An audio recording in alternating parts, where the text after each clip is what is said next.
आनरास रसारंभे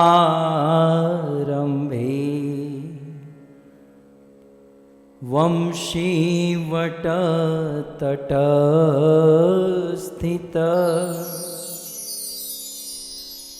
कर्षण वेणुस्व निर्गोपी गोपीनाथाश्रिये स्तुना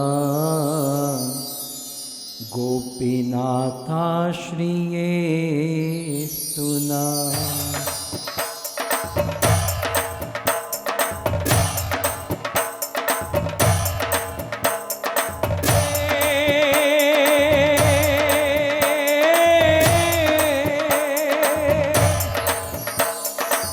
राधे मेरी स्वामिनी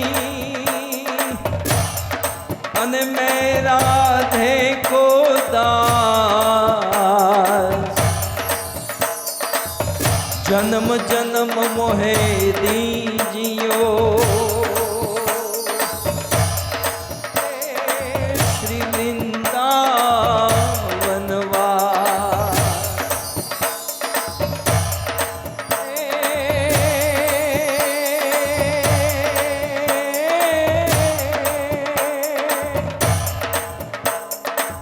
राधा तू बड़ भागिनी अने कौन कौन कौन तपस्या की, तीनों लोक के नाथ है, सो तेरो आधीन।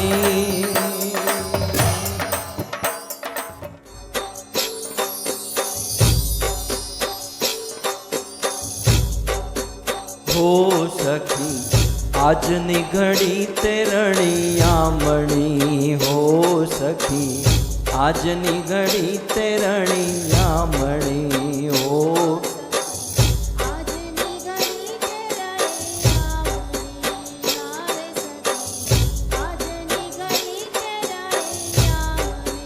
હેજી મારે વાલોની આવ્યાની વધામણી જીરે આજની ઘડી તેરણિયામણી, हो सखी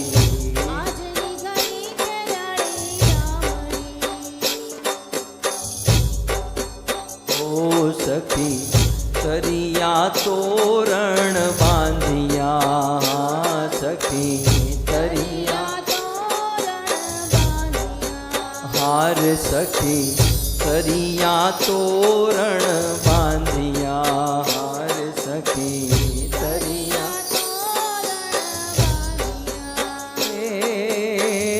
जी मारे वाला ने मोतीड़े वधाविया जी रे, वधाविया जी रे આજની ઘડી તેરણિયામણી, हार सखी આજની ઘડી હેજી મારે વાલોની આવ્યાની વધામણી જીરે, વધામણી જીરે આજની ઘડી તેરણિયામણી, હાર સખી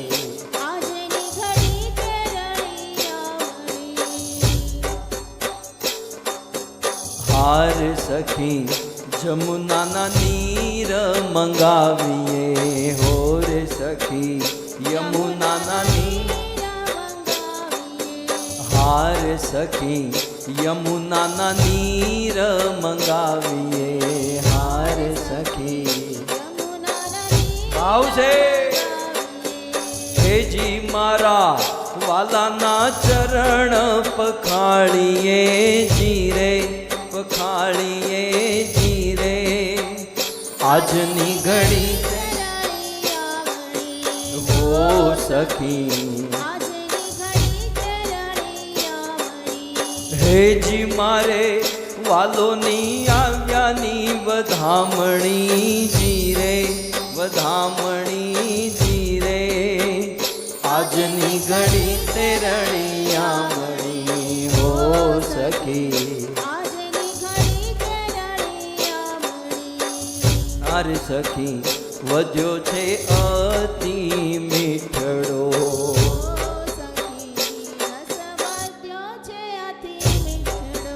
હોર સખી રસ વધ્યો છે અતિ મીઠડો હોર સખી એ મેતા નરસિંહનો સ્વામી દીઠડો જીરે આજની ઘણી તે રણિયામણી હાર સખી હેજી મારે વાલોની આવ્યાની વધામણી જીરે આજની ઘણી તે રણિયામણી હાર સખી મને મુશ્કેલી જ્યારે પડે ત્યારે તને યાદ કરું હો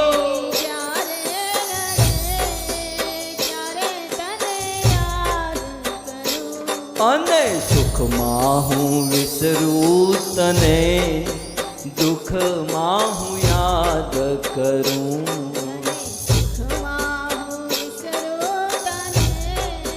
દુઃખમાં મૂડી હોય જ્યારે બે પૈસાની મૂડી હોય જ્યારે બની જાઉં હું ત્યારે બહુ અભિમાની જ્યારે ખાવાના ફાફા પડે ત્યારે તને યાદ કરું જ્યારે ખાવાના ફાફા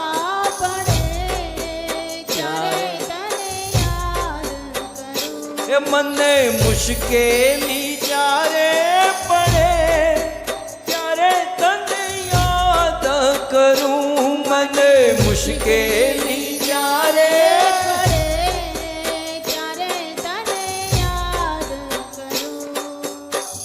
યૌવન જ્યારે હવે અંગમાં છલકે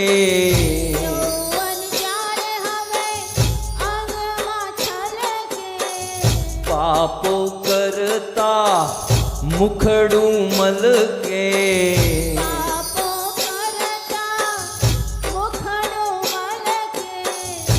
જ્યારે કાયામાં કીડા પડે ત્યારે તને યાદ કરું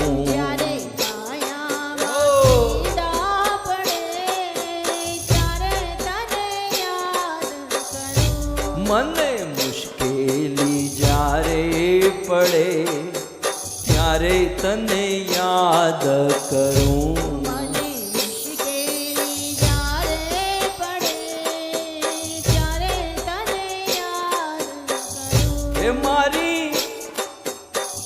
હે મારી હુંડી સ્વીકારો મહારાજ રે શામળા ગીરધારી મારી હો એ સ્વીકારો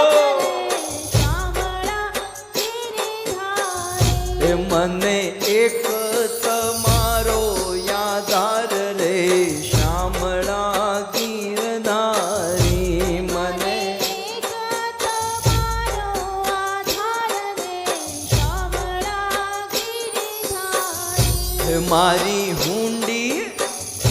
મારી હુંડી સ્વીકારો મહારાજ રે શામળા ગીરધારી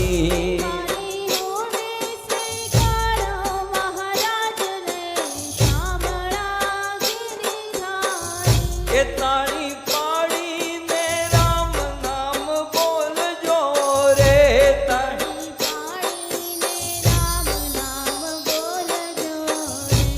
એના યંતર ના પડદા ખોલજો રે એવા યંતર ના પડદા તાળી પાડીને રામ નામ બોલજો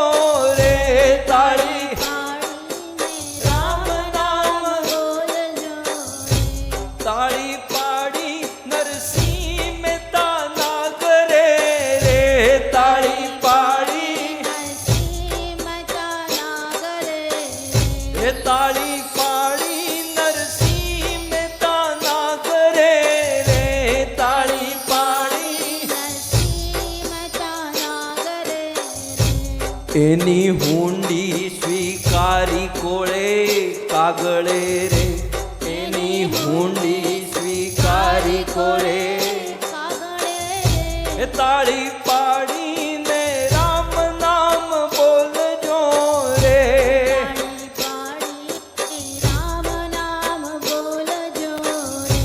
એ તાળી પાડીને રામ નામ બોલજો રે. તાળી પાડીને રામ નામ બોલજો રે. કાનજી તારી માં કેશે પણ એટલું કેતા નહીં માને તો ગોકુળ મેલી દેશું રે. હો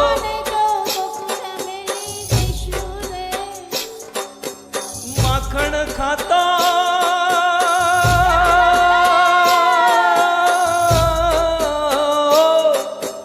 માખણ ખાતા નહીં આવડે કાના, મુખ થયું તારું એઠું રે.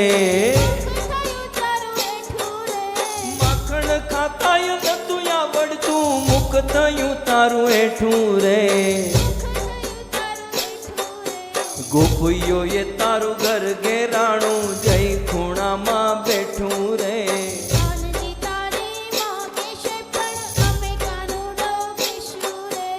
એટલું કેતા નહીં માને તો ગોકુળ મેલી દેશું રે.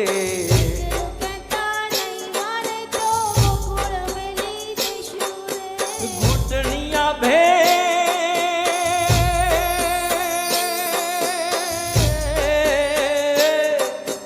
ઘૂંટણિયા બેર હાલતો ચાલતો બોલતો કાલું ઘેલું રે. ઘૂંટણિયા બેર હાલતો ચાલતો બોલતો કાલું ઘેલું રે.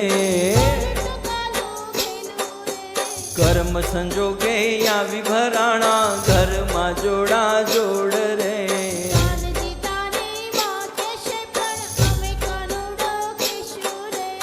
એટલું કેતા નહીં માને તો ગોકુળ મેલી દેશું રે.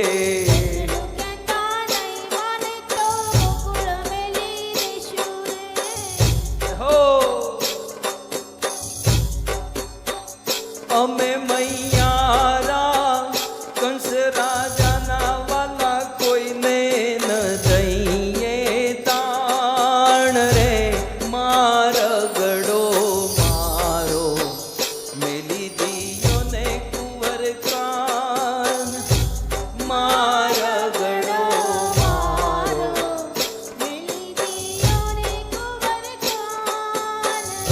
એ મારગડો મારો મેલી દિયો ને કુંવર કાન રે. મારગડો મારો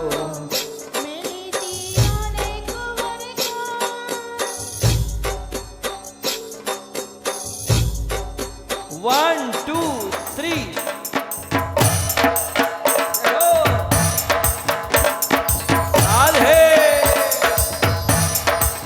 नाचते हुए देखिए, आज अंतिम दिन है, भाव से.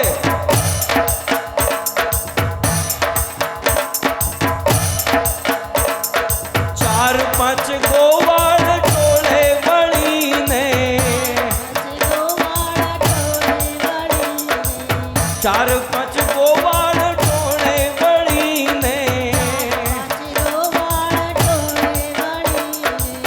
एक बीजाने कांधे चढ़ीने, एक बीजाने कांधे चढ़ीने,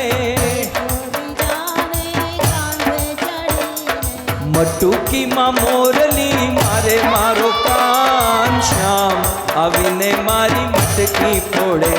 हे मटुकी मां मोरली श्याम आवीने मारी मटुकी मां मोरली मारे मारो कान, श्याम आवीने मारी मटकी फोड़े. हे कमर कमर मारू वलोण लागे, श्याम मटकी फोड़े ने वालो महिरा ढोड़े, श्याम आवीने मारी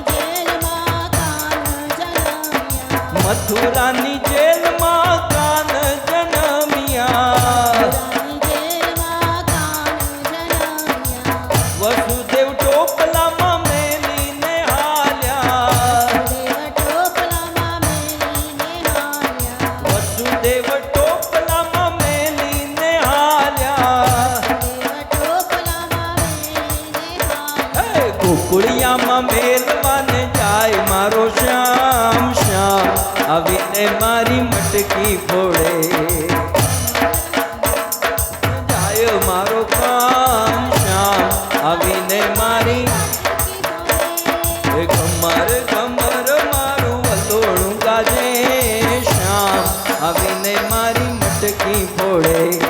મટકી ફોડે ને વાલો મહિડા ડોળે શ્યામ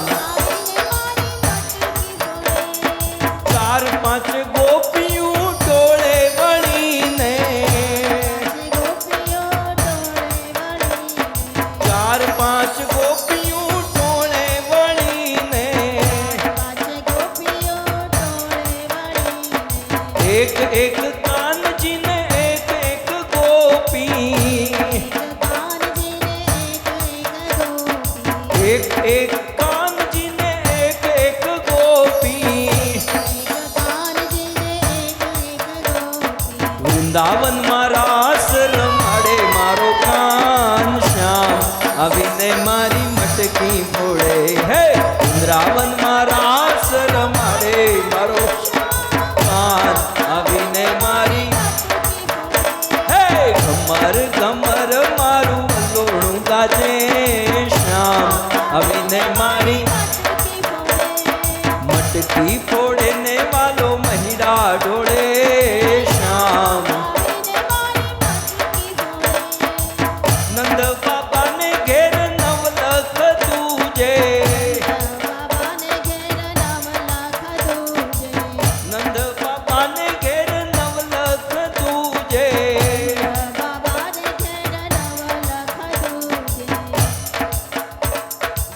માતા યશોદા મહિડા વલોવે માતા યશોદા મહિડા વલોવે ગોપિયુના ઘરમાં વાલો ચોરીયું કરે શ્યામ આવીને મારી મટકી ફોડે ગોપિયુના ઘરમાં વાલો ચોરીયું કરે શ્યામ એ કમર કમર મારું વલોણું ગાજે શ્યામ આવીને મારી મટકી ફોડે ને વાલો મહિડા ઢોળે શ્યામ આવીને મારી હો રાધે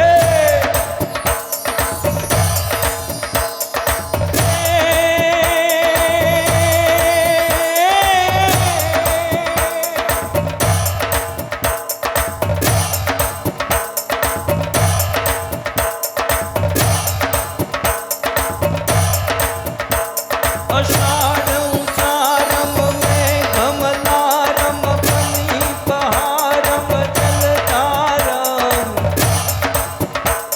અષાઢ ઉષારમ મેં કમલારમ પની પહારમ જલધારમ એ તાતુર ડકારમ મયુર પુકારમ ચડિયા તારમ વિસ્તારમ ના નહીં સંભારમ ત્યાસ્ય પારમ નંદકુમારમ નિર્જ્ઞાની એ કહો રાધે પ્યારી હે બલિહારી ગોકુળિયાવો ગિરિધારી રે જીની ગોકુળિયાવો ગિરિધાર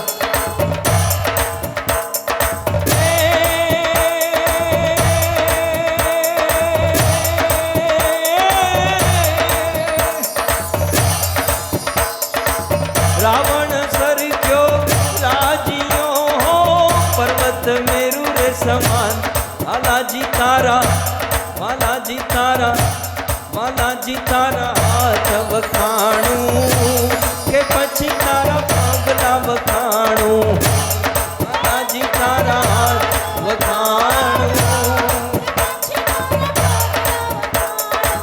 રાવણ સરગ્યો રાજીયો હો પર્વત મેરુ રે સમાન વાલાજી તારા વાલાજી તારા વાલાજી તારા હાથ વખાણું કે પછી તારા પગલા વખાણું વાલાજી તારા હાથ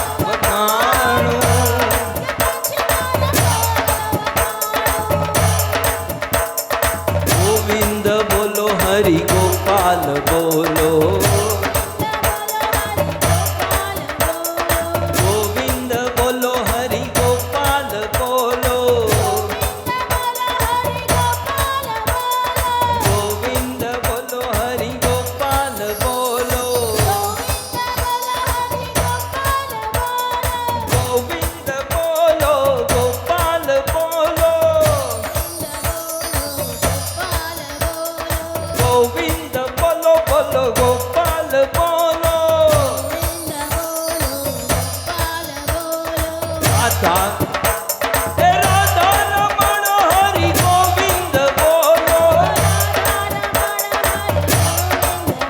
हरे कृष्णा कृष्णा कृष्णा हरे हरे हरे राम राम राम हरे हरे हरे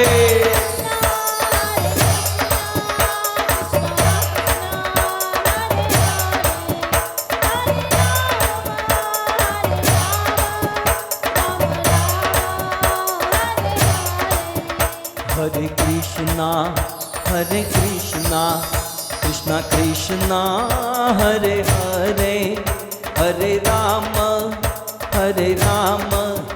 राम राम हरे हरे हरे कृष्णा कृष्णा कृष्णा हरे हरे हरे राम हरे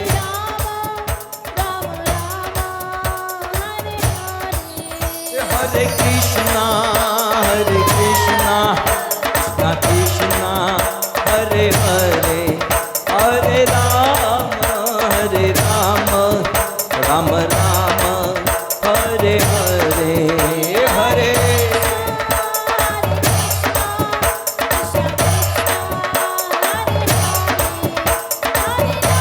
हो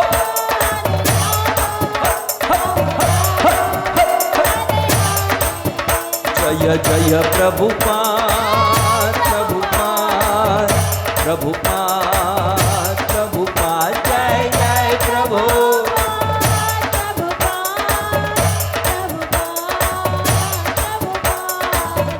हाँ प्रभुपाद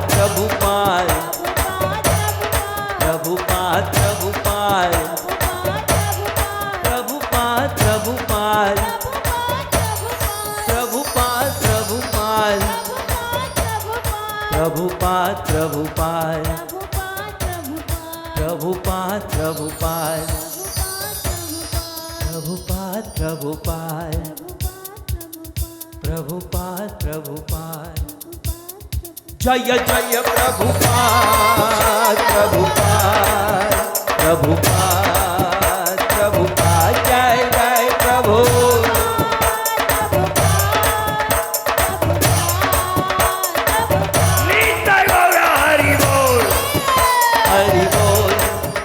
हरि बोल निताय गौर हरि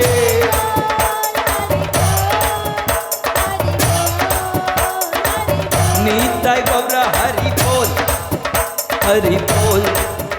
हरि बोल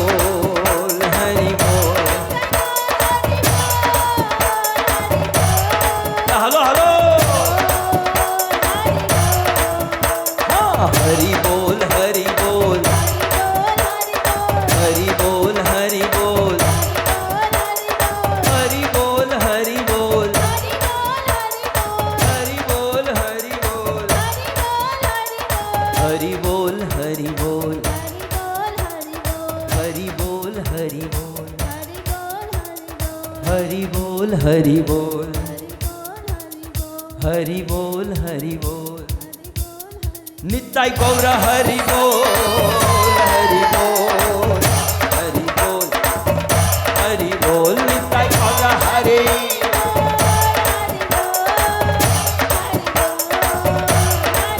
निताय गौर हरि बोल हरि बोल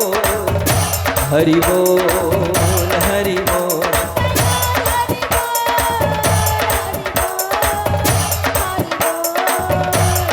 युग धर्म हरिनाम संकीर्तन की जगत गुरु श्री प्रभुपाद की निताय गौर प्रेमानंदे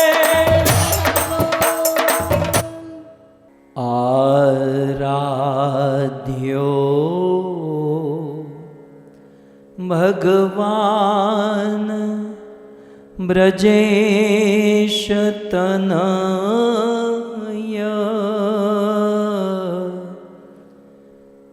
तद्धाम वृंदावन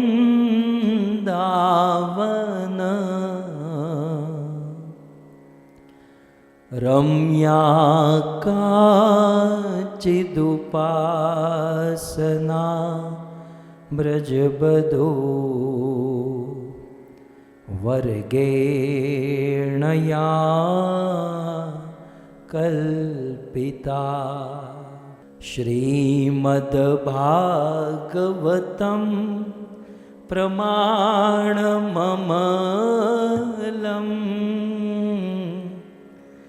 प्रेमापुमर्थो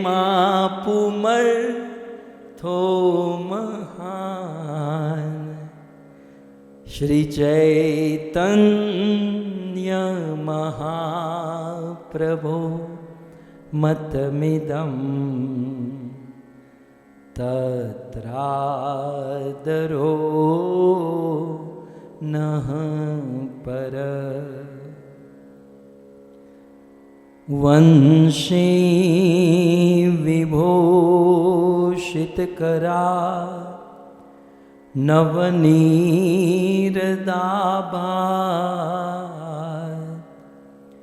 पीताम्बर दरुणबिम्बफल दरोष्ठा पूर्णेन्दुसुन्दरमुखा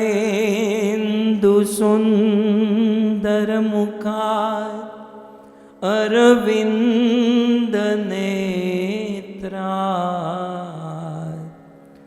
कृष्णात् परं किमपि तत्व अहं न जाने गृहे गृहे गोप वधू कदम्बा सर्वे मिलित्वा समवाययोगम्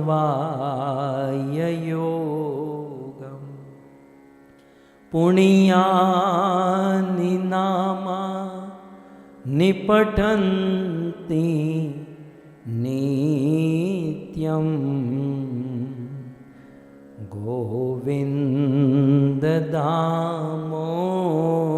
गोविन्ददामोदर माधवेति ॐ नमो भगवते वासुदेवाय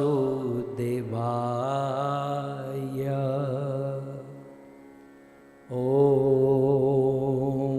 नमो भगवते वासुदेवाय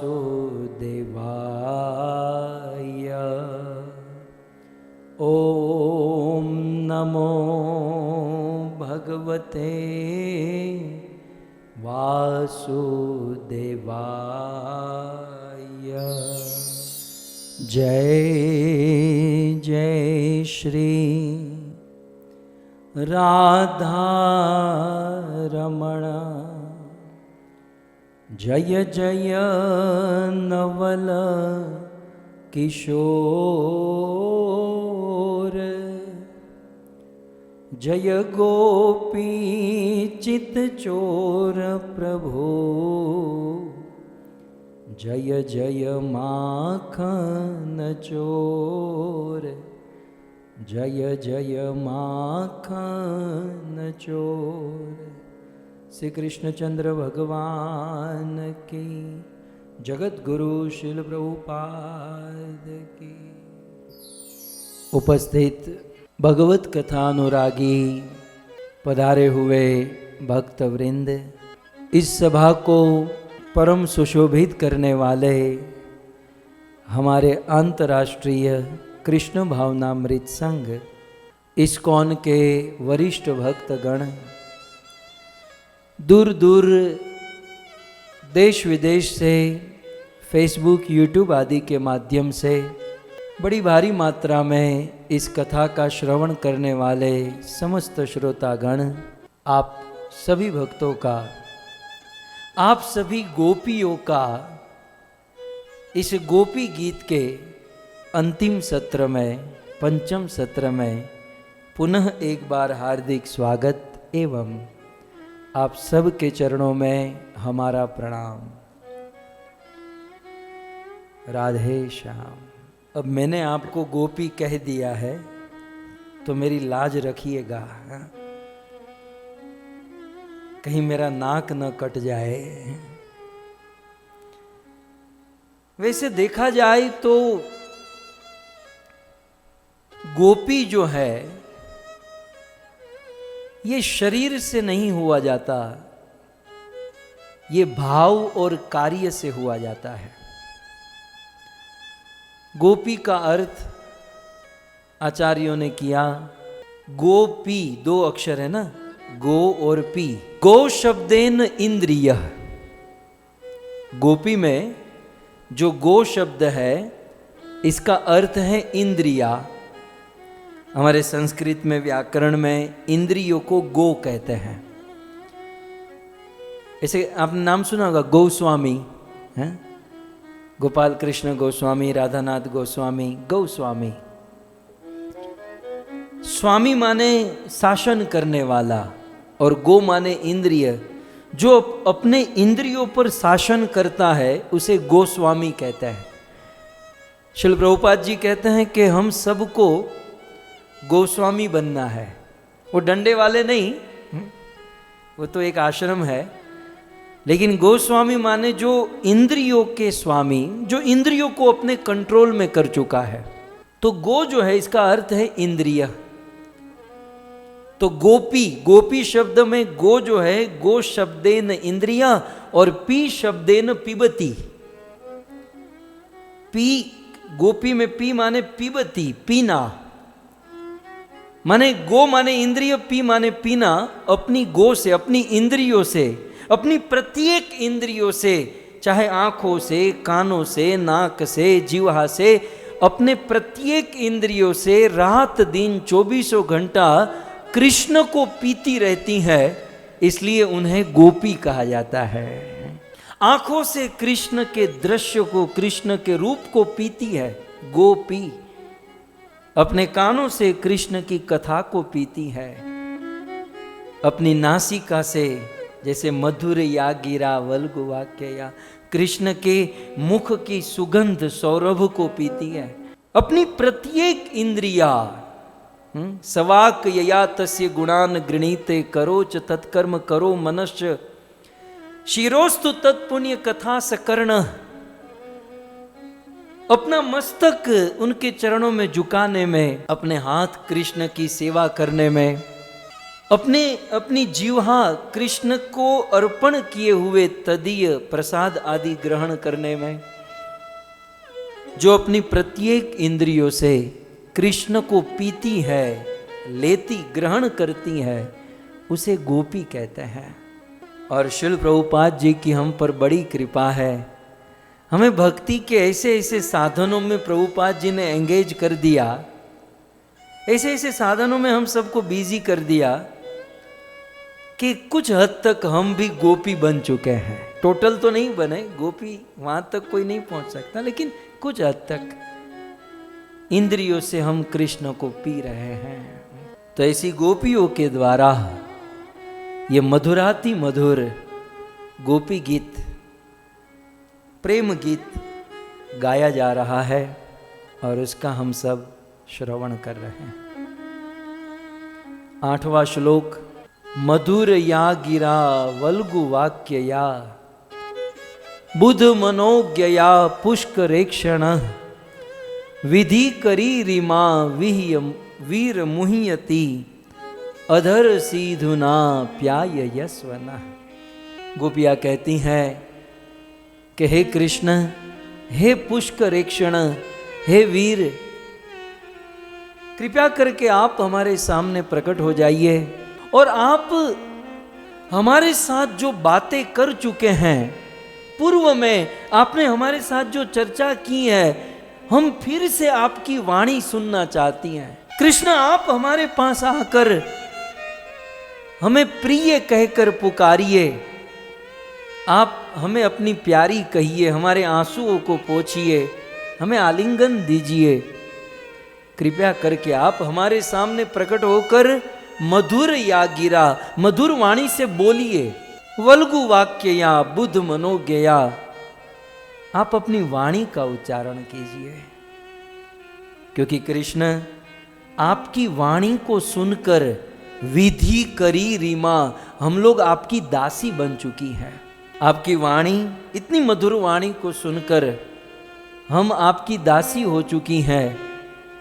हे वीर, अधर सीधु ना प्याय यस्वना, कृपया करके आकर आप अपना अधरामृत का पान हमें कराइए। इस प्रकार बड़ी भावपूर्ण स्तुति, बड़ा भावपूर्ण गीत गोपियाँ गा रही हैं, और हम सब उस गोपी के भाव को, उस शब्द को समझने का विनम्र प्रयास कर रहे हैं। गत सत्र में हम सुन रहे थे कि यहाँ पर इस श्लोक में 2 संबोधन दिए गए हैं। गोपियाँ कृष्ण को वीर कहती हैं, हे वीर, और गोपियाँ कृष्ण को क्या कहती हैं? पुष्करेक्षण।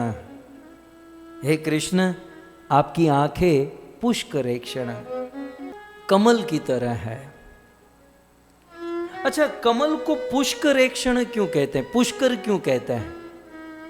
एक आचार्य ने बहुत सुंदर भाव दिया, पुष्करेक्षण पुष्करे इव अक्षि दीप्तियत। कृष्ण, ये जो पुष्कर है, ये जो कमल है, सूर्य की किरणों से कमल पोषित होता है। कमल जलाद पोषम सोष्यति रवि न पोष्यति, ये श्लोक हम सुनते हैं ना। कमल पानी में होता है, उसकी जड़ पानी में होती है, लेकिन पोषण ऊपर सूर्य से मिलता है। सो कमल को पोषण सूर्य से मिलता है और वो पोषित होता है। इसलिए यहां पर पुष्करेक्षण शब्द से गोपियां कहना चाहती हैं कि पुष्करे इव, जैसे कमल को पोषण मिलता है सूर्य से, इव पुष्कर इव, ठीक उसी प्रकार अक्षी, हे कृष्ण, अपनी आंखों से दीप्तियत, आप हमारा पोषण कीजिए। जैसे कमल को सूर्य से पोषण मिलता है, वैसे ही कृष्ण हमें आपकी दृष्टि से पोषण मिलता है। बहुत ऊंची बात है भक्तों। अब आज अंतिम दिन है, आपसे क्या छुपाना, एक सीक्रेट बात मैं आपको कहना चाहता हूं। पहले ये सुन लीजिए, कृष्ण की आंखें पुष्टि देने वाली है। कृष्ण की आंखें हमें पुष्ट करती हैं। एक बात समझ लीजिए, भगवान अपनी दृष्टि से अपने किसी भी साधक, भक्त, प्रेमी, सखा के ऊपर देखते हैं, तो कृष्ण जिसको देखते हैं उसके हृदय में प्रेम की पुष्टि होती है। सूर्य के द्वारा कमल की पुष्टि होती है, और कमल ईक्षण, कमल जैसे नेत्रों वाले कृष्ण की आंखों से जिस पर देखते हैं उसके हृदय में प्रेम की पुष्टि होती है। कृष्ण की आंखों में 4 चीज है। अब हम तो जाते हैं मत्था टेक कर, बांके बिहारी की जय, चलो आगे। कृष्ण की आंखों में 4 चीज है। पहला है अमृत, दूसरा है विष, हाँ, परस्पर विरुद्धार्थी स्वभाव, ये कृष्ण, क्योंकि ये भगवान है। कृष्ण की आंखों में अमृत है, उनकी आंखों में विष भी है, उनकी आंखों में मद है, और कृष्ण की आंखों में नशा है। एक श्लोक में आपको बताऊं, कृष्ण इन चारों के द्वारा जियत मरत झुकी झुकी परत, जेही चितवन एक बार। कृष्ण की आंखों में 4 चीज है। कृष्ण की आंखों में ये आंख जो है ना, अब में आंख में सफेद रंग होता है ना, श्वेतिमा। कृष्ण की आंखों में जो सफेद रंग है वो अमृत है। कृष्ण की आंखों में जो बीच में काला होता है ना, काला मोतिया होता है तब निकालते हैं, सफेद भाग जो है वो अमृत है। कृष्ण की आंखों में जो काला भाग है वो विष है, वो विष का काम करता है।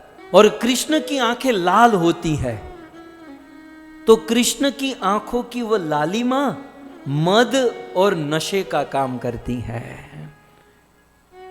इसलिए कहते हैं नीचे श्लोक में, आप देखिए, जेही चितवन एक बार, जिस साधक के ऊपर, जिस भक्त के ऊपर कृष्ण की एक चितवन चली गई, कृष्ण ने जिस भक्त पर अपनी एक चितवन से, मतलब एक दृष्टि से देख लिया, तो उसमें 4 चीज निश्चित होनी है।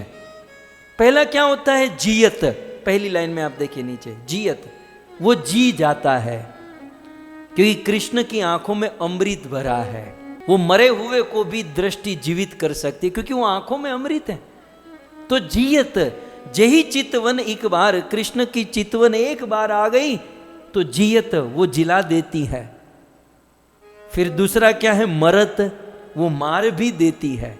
क्यों? क्योंकि कृष्ण की आंखों में विष भी भरा हुआ है, इनकी आंखों में अमृत है, वो अमृत जिला देता है, विष मार देता है।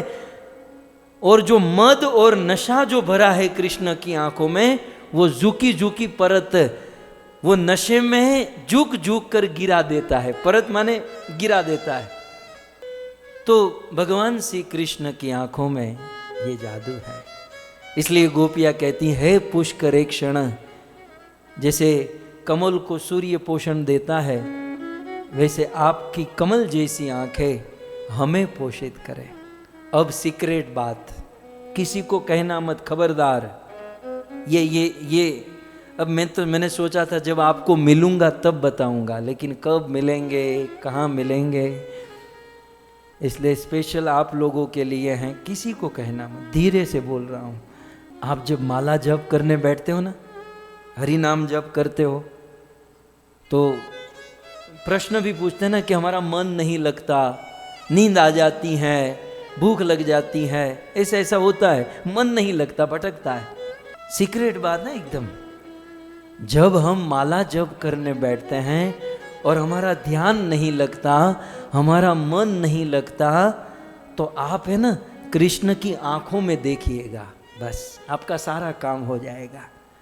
जियत मरत झुकी झुकी परत, जेही चितवन एक बार। वैसे हम सब दास हैं, कृष्ण के चरणों में देखने का अभ्यास, लेकिन सीक्रेट बात यह है कि कृष्ण की आंखों से आंख मिला लेना। कृष्ण की आंखों से जब आप आंख मिला लोगे ना, तो एक तो आपको एहसास होगा कि कृष्ण की पलक गिरती है। एक बार मिलाकर तो देखो, हाँ? तो कृष्ण की पलक गिरेगी। और दूसरा, कृष्ण की चितवन में वो बांकापन आपको देखने मिलेगा। इवन कृष्ण की आंखों की जो पुतली है वो आपको घूमती हुई दिखाई देगी। और दिल से कहता हूं, कृष्ण की आंखें आपको बुला रही है, बड़े प्यार से, बड़े प्रेम से आपको बुला रही है। इस प्रकार का एहसास यदि आपको न हो तो ये कथा सुनना बंद कर देना, ये मैं आपको गारंटी के साथ कहता हूं। और फिर आपका ध्यान निश्चित लग जाएगा। लेकिन जो कहा है वो होना चाहिए। क्यों? क्योंकि गोपियां कहती हैं पुष्कर एक क्षण, कृष्ण की आंखें कमल की तरह गोपियों का पोषण करती हैं। तो हे पुष्कर एक क्षण, हे वीर, मधुर या गिरा वल्गु। वैसे इसकी व्याख्या कल हो चुकी है, लेकिन और थोड़ा सा ऐड करूं तो मधुर या गिरा वल्गु वाक्यया। हे कृष्ण, आपकी गिरा, आपकी वाणी कैसी है? मधुर या गिरा वल्गु वाक्यया का एक अर्थ एक आचार्य ने थोड़ा सा प्रैक्टिकल लेवल में किया, हम लोग इसे समझ सकते हैं। मधुर या गिरा वल्गु वाक्यया का एक आचार्य अर्थ करते हैं अर्थवाद रूपी वाणी। हे कृष्ण, आपकी वाणी कैसी है? अर्थवाद रूपी वाणी है। माने आपकी वाणी में अर्थों का वाद बहुत है, माने लुभावनी वाणी है आपकी। और इस लुभावनी वाणी से संसार के लोग लोभित हो जाते हैं। और जो आपकी इस लुभावनी वाणी से लोभित हो गया, वो गया काम से। भगवत गीता में भगवान श्री कृष्ण ने अलर्ट किया है कि ऐसी मेरी लुभावनी वाणी से थोड़ा सा संभल कर रहिएगा। भगवत गीता दूसरे अध्याय के 42वें श्लोक में मैं आपको दिखाता चलूं। भगवान श्री कृष्ण गीता के इस श्लोक में कहते हैं, यामिमा पुष्पितां वाचं प्रवद्यन्ति विपश्चितः वेदवादरता पार्थ नान्यद अस्तिति वादिना नान्यद अस्ति निवादिनः। हे कृष्ण, मतलब कृष्ण अर्जुन से कहते हैं कि हे पार्थ, संबोधन, हे पार्थ, यामिमाम पुष्पिताम वाचम, याम इमम, मैंने वेदों में कुछ ऐसी पुष्पिता वाचा, कुछ ऐसी बातें रखी हैं जो सुनने में, पढ़ने में बड़ी मधुर लगती हैं, और उन बातों को सुनकर संसार के लोग कर्मकांड में और संसार के अन्य अन्य कर्मों में प्रवृत्त होते हैं। तो इस पुष्पिताम वाचा, इतनी सुंदर बातें शास्त्रों में लिखी हैं कि भाई यहाँ रात दिन गधे बैल की तरह मेहनत करके क्या करोगे, थोड़ा सा यज्ञ कर लो, आपको स्वर्ग मिल जाएगा। और यहाँ का सुख कितना है, आप 10 साल मेहनत करो तो 1 घंटे का सुख मिलेगा, लेकिन 1 घंटा यज्ञ कर लो, हजारों साल तेतम भूतवा स्वर्ग लोकम विशालम, ऐसी लुभावनी वाणी कृष्ण स्वयं कहते हैं मैंने वेदों में रखी है। इसलिए आचार्यों ने इसका अर्थ किया मधुरे या गिरा। मधुरे या गिरा माने कैसा, मधुवत स्वर्गादि फलम तत्र प्रलोभनम। भगवान श्री कृष्ण की वाणी कैसी है, मधुवत, मतलब हनी के समान, शहद के समान, स्वर्ग इत्यादि फल को देकर प्रलोभन देने वाली वाणी है। दुनिया के लोगों को प्रलोभित करती हैं। और वल्गुनी मनोहराणी व्याख्याणी यस्या, और स्वर्गादि फलों के प्रति आकर्षित करने वाली कृष्ण की वाणी है। साधारण लोग तो आकर्षित हो जाते हैं, गोपियां कहती हैं बुध मनो गया। बड़े बड़े पंडित, बड़े बड़े ज्ञानी लोग भी कृष्ण की इस वाणी से आकर्षित होकर कर्म कांड में लग जाते हैं। वैसे गोपियां कहती हैं कि कुछ हद तक तो अच्छा ही है कि भाई दुनिया की भौतिक वस्तु में फंसे रहे, उससे तो अच्छा ही है कि ज्ञान कांड, उपासना कांड, कर्म कांड में लग जाए। और उससे क्या होता है, लौकिक पारलौकिक व्यवहार में ऐसे दक्ष लोग संसार की विषय वासना से मुक्त हो जाते हैं। संसार के लोगों की धन संपत्ति, पुत्र पत्नी, परिवार आदि की आसक्ति से, विषय वासना से मुक्त हो जाते हैं, ये सब वाणी से। लेकिन गोपियां कहना चाहती हैं कृष्ण आपकी वेदों में, शास्त्रों में पुष्पिताम वाचा, मधुर वाणी से लोग संसार की आसक्ति से तो मुक्त हो जाते हैं, लेकिन वो परम फल को प्राप्त नहीं कर सकते हैं। हम ऐसा चाहती हैं कि आपके परम फल को प्राप्त करें। और परम फल क्या है, कर्म कांड करके स्वर्ग में जाना, ये परम फल नहीं है। या केवल संसार की, कुछ लोग कहते हैं हम निष्काम है, हम संसार की आसक्ति से मुक्त है, इससे काम नहीं बनेगा। रहु गणेत तपसा न याति न च इज्जिया। कुछ लोग कहते हैं हमने घर छोड़ दिया, हम वैरागी है। तो बताओ पशु पक्षी कितने वैरागी है, ये पेड़ पौधे तो कपड़े भी नहीं पहनते, कितने बड़े तपस्वी है, तो क्या उनको भगवान मिल गए? केवल घर छोड़ देने से, केवल कोरी तपस्या कर लेने से ईश्वर नहीं मिलेगा। तो वेदों की इस मधुर या गिरा वल्गु वाक्य या कृष्ण की मीठी मीठी बातों से ये कर्म कांड, ज्ञान कांड आदि तक व्यक्ति पहुंच जाता है। लेकिन गोपियां कहती हैं कि वो चरम लक्ष्य नहीं है, मतलब वो सबसे ऊंची चीज नहीं है। तो सबसे ऊंची चीज क्या है, अधर सीधुना प्याय यस्वन। कृष्ण सबसे ऊंची चीज आपका अधरामृत है। और इसका तात्विक अर्थ करें तो अधरे वेदांते सिधु सिधु रूपम ब्रह्म ज्ञानम।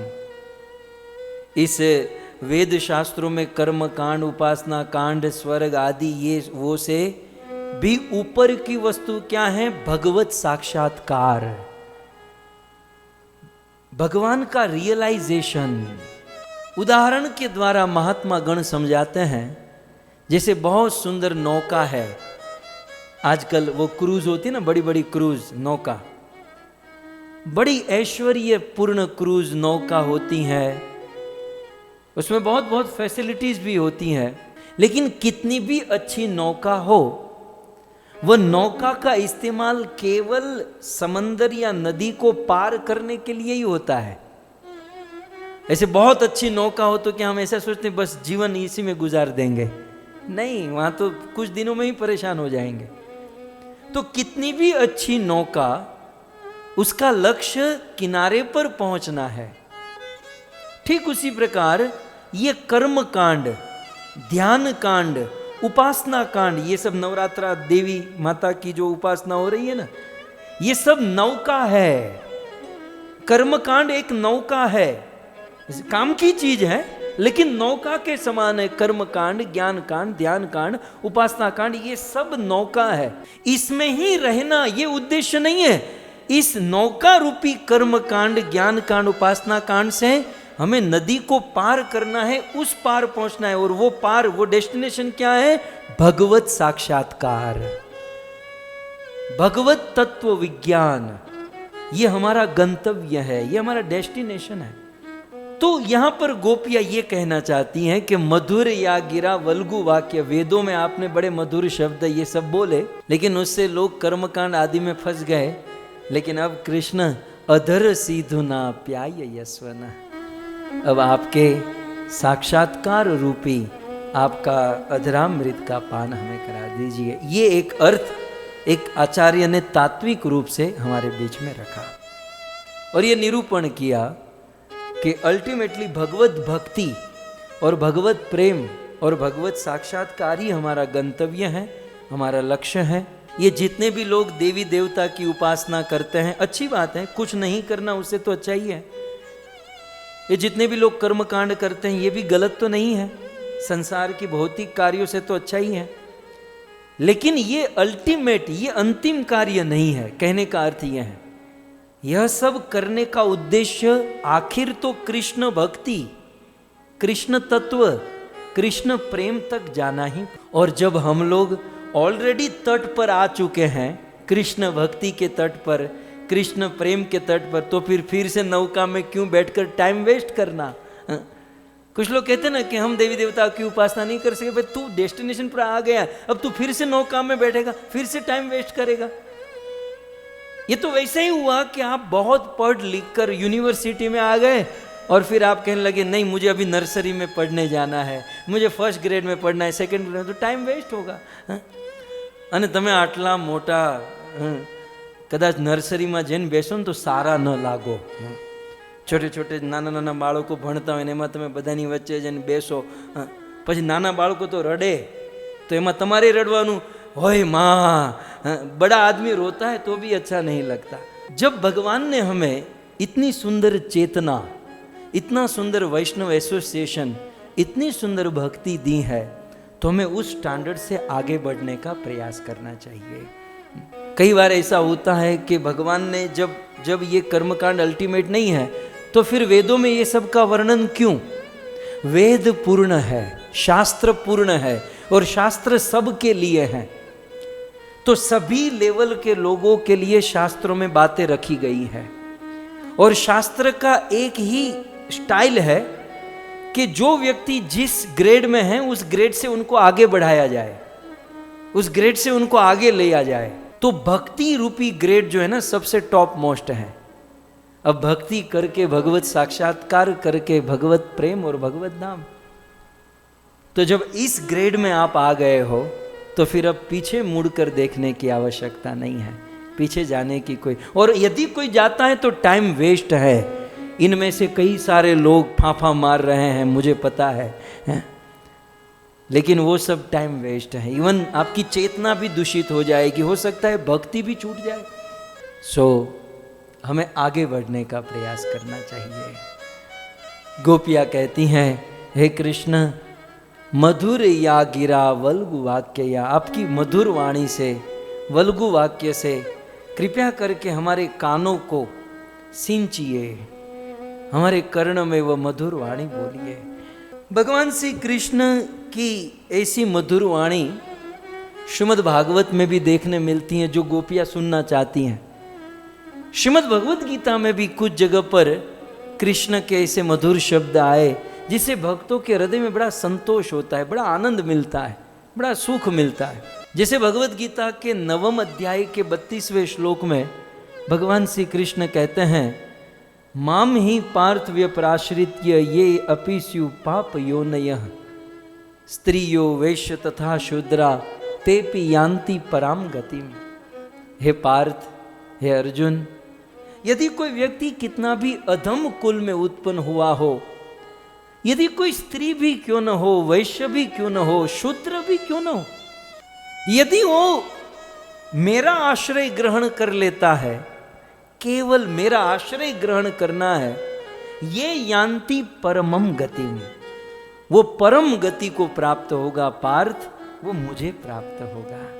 कितना सुंदर है, मधुर या गिरा वल्गु वाक्य, कितनी संतुष्टि मिलती है। नहीं तो समाज में बस केवल ईर्ष्या होती है, निंदा होती है, लोग एक दूसरों को गिराने की बातों में लगे होते हैं।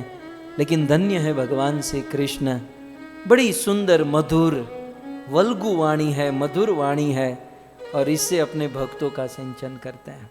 भगवत गीता के अंत में भी कृष्ण ने एक बहुत ऐसा ही मधुर वचन कह दिया, सर्वधर्मान परित्यज्य माम एकम शरणं व्रज अहम त्वाम सर्व पापेभ्यो मोक्षयिष्यामि मां शुचः। कृष्ण ने कितना वात्सल्य से, कितना प्यार से, प्रेम से कहा होगा मां शुचः। जैसे एक स्वामी अपने सेवक को कहता है, एक पति अपनी पत्नी को कहता है, एक बाप अपने बेटे को कहता है, बेटा तुम मत डरो, मैं हूं ना, मां शुचः, मां शुचः। सो कृष्ण ने बड़े भाव से मधुर या गिरा। तो श्रीमद् भगवत गीता में भी कृष्ण की इस मधुरता की, इस वल्गु वाक्य या की झलक कुछ श्लोकों में देखने मिलती है, जो मैंने आपके सामने प्रस्तुत किया। ऐसे वाक्य से, ऐसे वाक्य के श्रवण से संपूर्ण लौकिक राग, धन धान्य, पुत्र पौत्र आदि विविध ऐश्वर्य से बिना प्रयास किए ही वैराग्य हो जाता है, जब कृष्ण के ऐसे वचन, ऐसे वाक्य हम लोग सुनते हैं। तो इस प्रकार से मधुर या गिरा वल्गु वाक्य या। गोपियां, किसी एक आचार्य ने कहा कि मधुर या गिरा वल्गु वाक्य या से गोपियां कृष्ण के वाक्यों को निंदा कर रही हैं कि कृष्ण आपकी वाणी जो है ना हमें बर्बाद कर देती है, कृष्ण आपके वचन हमको बर्बाद कर दे, दुनिया वालों को बर्बाद कर देते हैं। यद्यपि गोपियां कृष्ण की निंदा करना चाहती हैं मधुर या गिरा वल्गु वाक्य या से, लेकिन प्रकारांतर से वो कृष्ण की वाणी की महिमा ही प्रस्तुत हो रही है। श्रीमद् भागवत 10वें स्कंद 47 अध्याय और 18 नंबर का श्लोक बहुत सुंदर है। यदनुचरित लीला कर्ण पीयूष विपूट सक्रीदन विधुन द्वंद धर्मा विनष्टा सपदि गृह कुटुंबम दीन मृत्यु सृज्य दीना बहव इह विहंगा भिक्षुचर्या चरन्ति।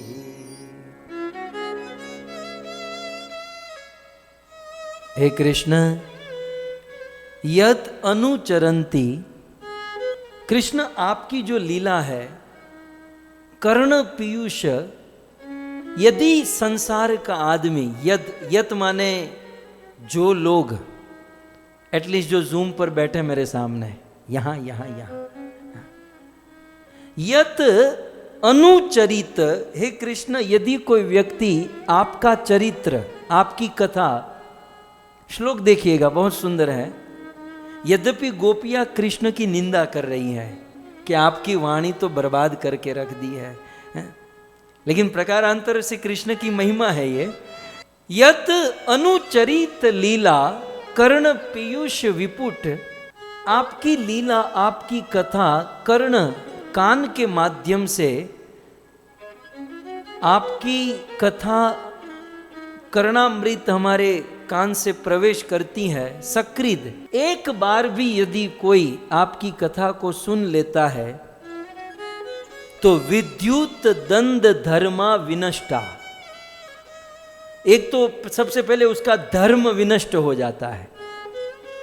धर्म माने वो जो भी रिस्पॉन्सिबिलिटी लेकर बैठा है वो सब लड़खड़ाने लगती है। कब? जब आपकी कथा कोई सुनता है। आपके घरों में भी बहुत कंप्लेंट होती होगी, बस इसको रात दिन कथा कथा कथा और कुछ सोचता ही नहीं है। ये गोपियां कहती हैं और ये बिल्कुल सत्य है? एक ओर से कृष्ण की निंदा है और एक ओर से बड़ी महिमा है। बोले यत अनुचरित लीला कर्ण पीयूष विपुट, आपकी कथा जिसके कानों में आ गई, सकृत, थोड़ी भी कथा किसी ने सुन ली तो विद्युत दंड धर्मा, उसके जीवन में जितने भी धर्म और वो रिस्पॉन्सिबिलिटी लेकर बैठा है वो विनष्टा, वो धीरे धीरे खत्म होते जाएगा।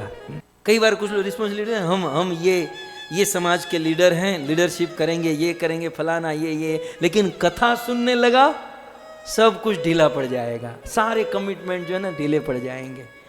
कृष्ण आपकी कथा परेशान कर देती है। और क्या होता है? बोले सपदी गृह कुटुंबम, और विनष्टा, विनष्ट शब्द यहां पर भी लगेगा, और आदमी अपने अपने गृह और कुटुंब को भी विनष्ट कर देता है। फिर उसकी रुचि अपने घर में नहीं रहती है।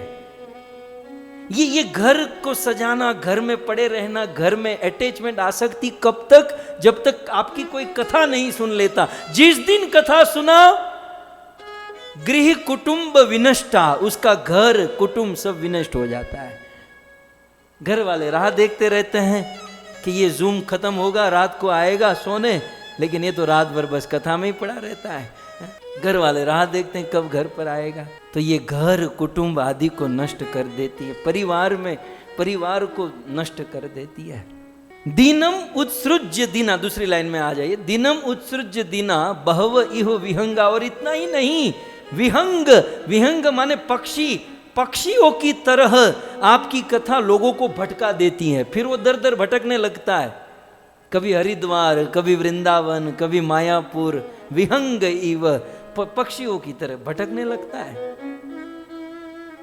ये आपकी जो मधुर या गिरा वल्गु वाक्य या जो है ना जीवन की जिम्मेवारियों को विनष्ट कर देती हैं, कुटुंब को विनष्ट कर देती हैं, गृह को विनष्ट कर देती हैं, और विहंगा इव, पक्षियों की तरह भटका देती है। और फिर अंत में क्या कहती है? भिक्षुचर्या, भिखारी बना देती है आपकी कथा। भिक्षुचर्या चरंती, आपकी कथा भिखारी बना देती है। आदमी भिखारियों की तरह दर दर भटकते रहता है। भाई यहाँ से कथा मिल जाएगी, यहाँ रस मिल जाएगा, यहाँ कथा मिल जाएगी। मैंने पहले ही कहा कि एक दृष्टि से निंदा है, लेकिन एक बहुत ऊंची बात है। अब ये समझ में आए तो आए, नहीं तो मैं तो मेरे ही पांव पर कुल्हाड़ी मार रहा हूँ। कुछ लोग कहेंगे ये खुद कथा बोल रहा है और कथा की निंदा। हाँ? लेकिन प्रकारांतर से ये कथा की महिमा है। कृष्ण की कथा जो है ना, भौतिक सांसारिक उपाधियों से मुक्त करा देती हैं और संसार के तुच्छ या साधारण विषय भोगों से नितराम उपराम कर देती है कृष्ण की कथा। सो इस प्रकार से गोपिया मधुर या गिरा वल्गु वाक्य या से ये कहना चाहती है कि आपकी लीला, आपकी कथा जो है भिक्षु चर्या चरंती, हम लोग भिखारी की तरह भटक रही है। क्यों? क्योंकि आपकी कथा सुनी है और आपकी कथा सुन सुनकर कृष्ण आपकी बात, अब कथा का अर्थ केवल यही नहीं होता व्यासपीठ है, मंगलाचरण, राधा माधव। कथा माने बात भी होता है। बंगाली भाषा में कहते हैं ना की कथा बोली छैन, क्या क्या बोल रहे हो। कथा माने चर्चा भी होती है, तो कृष्ण आपकी चर्चा ये सब कर देती है। अब कृष्ण की बातों का गोपियों पर क्या असर हुआ, तो दूसरी लाइन में ऊपर कहते हैं कि विधि करी रिमा वीर मुहियती। हे कृष्ण, हम लोग मोहित हो चुकी है, हम लोग मूर्छित हो चुकी है। अर्थात कृष्ण आपकी बातें हमें बहुत मोह में डाल रही हैं। उत्तर मीमांसकार व्याकरण की बातें हैं, वो ऐसा व्याकरण में लिखते हैं कि मुग्धे अर्धम संपत्ति परिशेषात। गोपिया कहती है ना कि वीर मुहियती, हम लोग मोहित हो रही हैं, मूर्छित हो रही हैं। तो उत्तर मीमांसकार कहते हैं कि मुग्धे, जब मोहित अवस्था होती है, जब मुग्धा अवस्था होती है, तो मुग्धा अवस्था में जीवात्मा और परमात्मा के साथ अर्ध संपत्ति ही होती है, मतलब आधा कनेक्शन ही होता है। सो यहां पर गोपियां मुहियती शब्द जो है, वीर मुहियती, तो मुहियती से ये कहना चाहती है कि हे कृष्ण, हम लोग बिल्कुल मृत्यु की अंतिम अवस्था में पहुंच चुकी है। अर्थात मृत्यु की अंतिम अवस्था में जीवात्मा और परमात्मा के साथ जो अर्ध संपत्ति होती है, हम उस अवस्था में पहुंच चुकी है। अतः हमारी मृत्यु की अवस्था आ चुकी है। कृष्ण, कृपया करके आप आइए और हम जो अब मरने जा रही है, हमको जीवित कीजिए। मानो कृष्ण गोपियों के मन में प्रकट हो और गोपियों को कहे कि ठीक है कि आप अब मरी जा रही हो, तो मुझे आना ही पड़ेगा, तो फिर मैं आकर क्या करूं। तब गोपियां कहती हैं, अधर सीधु ना प्याय यस्वना। हे कृष्ण, आयुर्वेद में क्या लिखा है? आयुर्वेद कहता है कि जो व्यक्ति जिस रोग से मूर्छा में चला जाता है, मतलब आसवानुरागी, आसव उपभोगी, आसव की अप्राप्ति से मूर्छा में चला जाता है, तो उसका उपचार जो है ना, आसव उपभोग से ही होता है। फॉर एग्जाम्पल, कोई आदमी बहुत सिगरेट पीता है, जस्ट एग्जाम्पल दे रहा हूं, और फिर अचानक डॉक्टर ने कहा कि कल से सारी सिगरेट बंद करो। अब जो दिन में 50 सिगरेट पीता है और अचानक दूसरे दिन सिगरेट पीना बंद कर दिया, तो यार बेहोश तो हो ही जाएगा, वो तो गिर जाएगा, क्योंकि वो कंटिन्यू वो करते आया है, अचानक बंद कर दो तो आयुर्वेद में ऐसा लिखा है कि सिगरेट का नशा है और उस नशे को अचानक बंद कर दो तो वो मूर्छित हो जाएगा, वो तो मर जाएगा। शराब का नशा, सिगरेट का जो भी नशा है, उसको अचानक से बंद कर दोगे तो मर जाएगा। तो आयुर्वेद में लिखा है कि उस समय तत्कालीन उसको जिलाने के लिए 1-2 सिगरेट पिलानी पड़ेगी कि भाई पीवो और खड़े हो जाओ। तो आसव अनुरागी, आसव के उपभोग से यदि मूर्छित हो जाए तो आसव ही उसकी दवाई है। तो यहां पर मान लो कृष्ण कहें कि आप लोग मूर्छित सी हो रही हो, आप लोग मृत्यु की अवस्था में पहुंच चुकी हो, वीर मुहियती, तो मैं क्या करूं। तो गोपियां कहती हैं कि भाई जिसका व्यसन हमें हो चुका है, जिसके कारण हम मूर्छित हो रही है, अधर सीधुना प्याय यस्वन, कृपया करके आप आइए और अधरामृत का पान कराइए। अधर सीधुना, आइए, अधर सीधुना का अर्थ दूसरी लाइन के अंत में हम देखते हैं, अधर सीधु, अधर सुधा। भक्तों, दो शब्द है, एक है धरामृत, दूसरा है अधरामृत। अब आपको थोड़ा सा लाइट होगी, थोड़ा सा समझ में आएगा। सीधा अधरामृत अधरामृत से ठीक से नहीं आएगा, लेकिन उसको और थोड़ा सा अलग कर दिया जाए। एक है धरामृत और दूसरा है अधरामृत। धरामृत का अर्थ होता है, धरा माने धरती, एक है धरती का अमृत और दूसरा है अधरामृत, माने जो धरती का नहीं है, जो ऊपर से आया है। किसका है? भगवान श्री कृष्ण का है। तो भगवत रूप ही अमृत है, ऐसा अधरामृत हे कृष्ण कृपया करके आप हमें पान करा दीजिए। तो कुल मिलाकर यहाँ पर गोपियाँ भगवान श्री कृष्ण के वाणी को सुनना चाहती हैं, भगवान श्री कृष्ण की अधर से निकले हुए अमृत का आस्वादन करना चाहती हैं।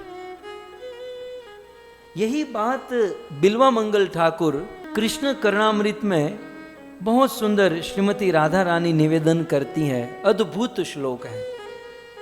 हम लोग गोपी गीत सुने और कर्णामृत का आस्वादन न करें तब तो गोपी गीत अधूरा ही माना जाएगा। बिल्वा मंगल ठाकुर ने दिव्य ग्रंथ लिखा श्री कृष्ण कर्णामृत। इस कृष्ण कर्णामृत में श्रीमती राधा रानी भगवान श्री कृष्ण से कहती हैं, क्या कहती हैं?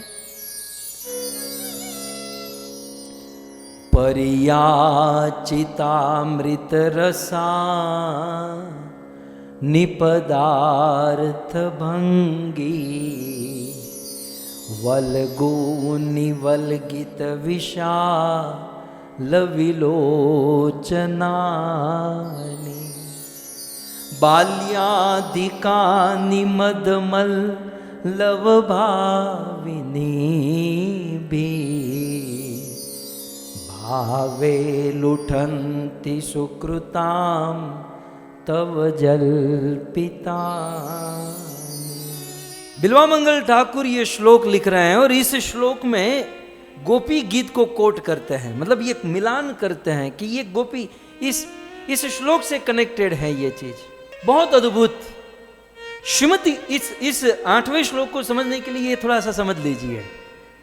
श्रीमती राधा रानी कहती है कि हे कृष्ण, आपका वाक्य समूह, मतलब आपका वचन, आपकी वाणी कैसी है? परियाचितामृत।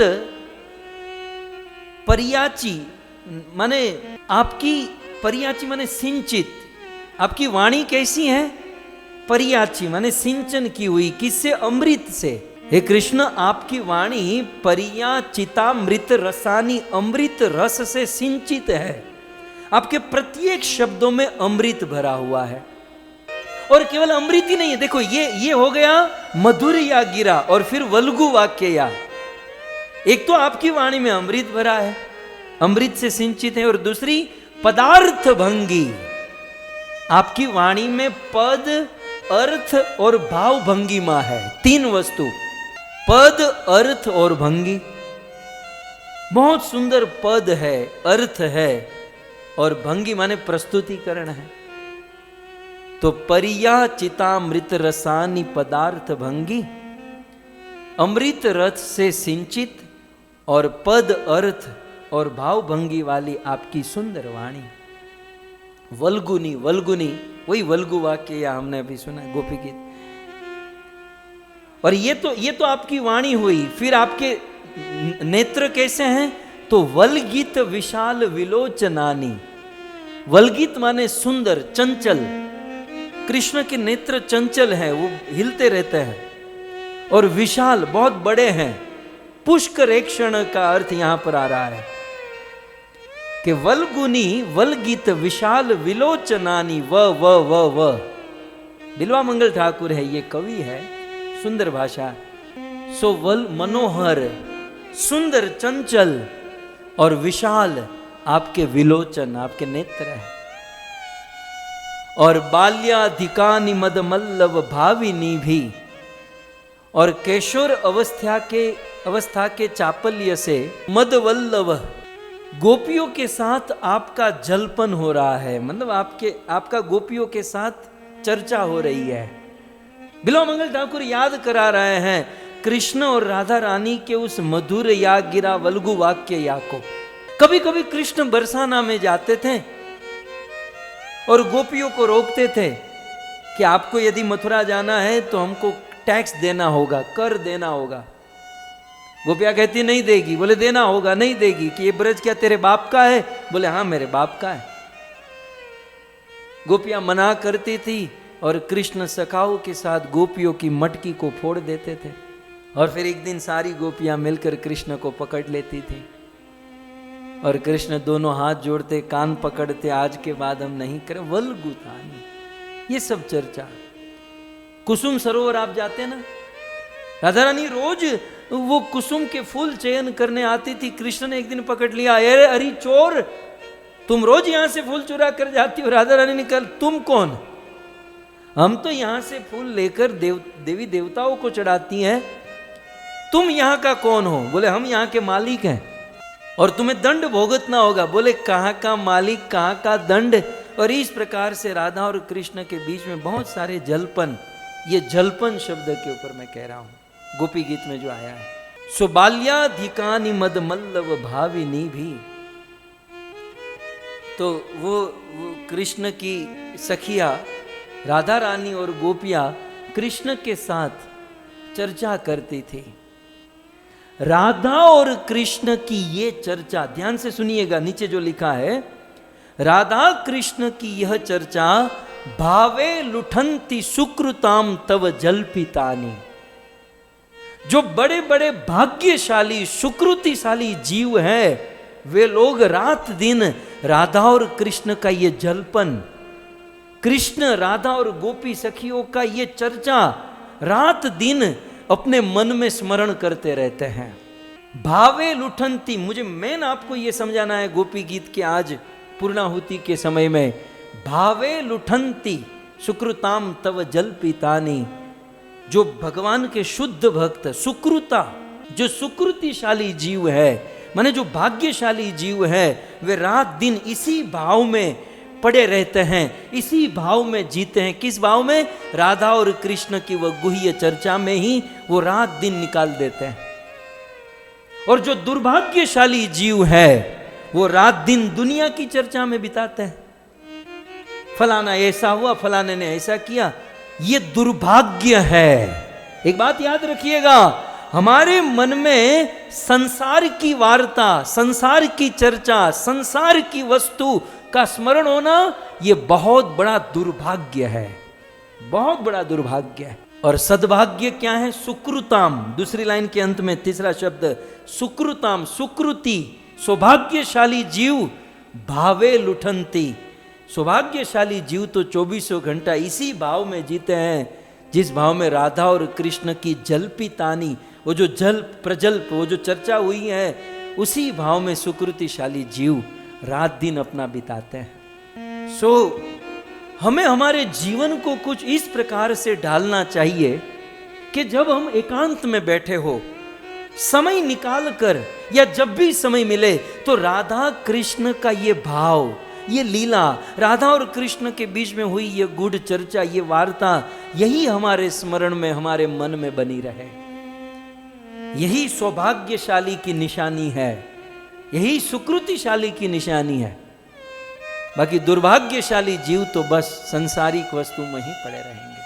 और यदि आपके मन में ऐसा नहीं हो रहा है, तो एक बात सिद्धांत समझ लीजिए कि इस भाव में जीने के लिए, अभी वो भाव नहीं है, लेकिन इस भाव को लाने के लिए, इस भाव में जीने के लिए, गोपी भाव से विभावित अंतःकरण और मधुर रस का आश्रय लेने वाले भक्त जो है, उस भक्त के आश्रय में भक्ति करनी पड़ेगी।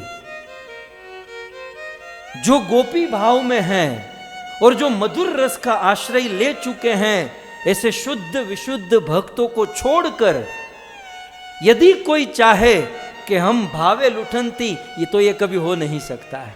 किसी ब्रज रसिक, गोपी भाव, मधुर रस का आश्रय लेने वाले किसी शुद्ध विशुद्ध भक्त के आश्रय में भजन करेंगे, तब जाकर बिल्वा मंगल ठाकुर की ये भावे लुठंती सुकृताम तव जल्पितानी, हम इस गोपियों के भाव में लुठंती हैं, गोपियों के भाव में हम विचरण कर सकते हैं।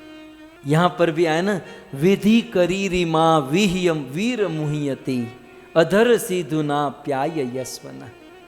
ये इस बात पर बिल्वा मंगल ठाकुर यहां पर कह रहे हैं। तो भक्तों, यहां पर लिखा है भावे लुठंती, ये बहुत बड़ा शब्द है कि हम भक्तों का अचीवमेंट क्या है कि हम राधा और कृष्ण के बीच में ये जो गूढ़ लीला, जो चर्चा है, उसी के भाव में हम बने रहे। ये गोपियों का भाव हमारे जीवन में आना, यही भक्ति की और जीवन की ऊंचाई है। कई बार क्या होता है, कुछ लोग गोपियों के भाव में नहीं होते, लेकिन गोपियों जैसा कपड़ा पहन लेते हैं, गोपी ड्रेस पहन लेते हैं। और हंसी तो तब आती है कि पुरुष होकर गोपी ड्रेस पहन लेते हैं और अपने आप को सखी कहते हैं। ब्रज में ऐसा होता है, सखी आ गई, सखी भेखी। हमारी परंपरा में किसी भी आचार्य ने इस बात को प्रमाणित नहीं किया कि पुरुष होकर साड़ी पहन लेना, गोपी बन जाना। गोपी ड्रेस की बात ही यहां नहीं है। भावे लुठंती, गोपी भाव की बात है। गोपी ड्रेस नहीं होता, गोपी भाव होता है। यदि पुरुष है तो पुरुष के वस्त्रों में ही रहे, स्त्री है तो स्त्री के वस्त्रों में रहे। वस्त्र बदलने की जरूरत नहीं है, भाव बदलने की जरूरत है। भावे लुठंती सुकृताम तव जल पीतानी। यदि सुकृतिशाली सौभाग्यशाली बनना चाहते हैं तो उस गोपियों के भाव में रहे। हमारे गुरु महाराज तो बड़े चिढ़ते थे, वो तो कहते थे ये पुरुष होकर ये वो साड़ी और घाघरा पहनने वाले, ये घाघरा पलटन कहां से आ गई है? पता नहीं है घाघरा पलटन कहां से शुरू हो गई है? किसी भी आचार्य ने इस घाघरा पलटन को स्वीकार नहीं किया। भावे लुटन, आचार्यों ने मानसी सेवा को अपने मन में ठाकुर जी के इस चर्चा को, इस गीत को, इस भाव को लुठनते, इस भाव का स्मरण करना, मंथन करना। भक्तों, हमारे आदर्श इस प्रेम मार्ग, इस भक्ति मार्ग पर चलने के लिए मेरे आप सबके आदर्श कौन? हमारे आचार्य षड गोस्वामी गण, रूप, सनातन, रघुनाथ, ये हमारे षड गोस्वामी। ये गोपियां थी ना, ये सभी गोपियां थी। और ये राधा रानी की गोपी सखी ही कलयुग में ये आचार्य बनकर आई। तो हमारे लिए तो यही आदर्श है। इन आचार्यों ने क्या किया? हमारे शास्त्रों में लिखा गया है कि इन आचार्यों ने क्या, इनके पद चिन्हों पर हमें चलना है, घाघरा पलटन के उसमें नहीं चलना है। क्या किया आचार्यों ने?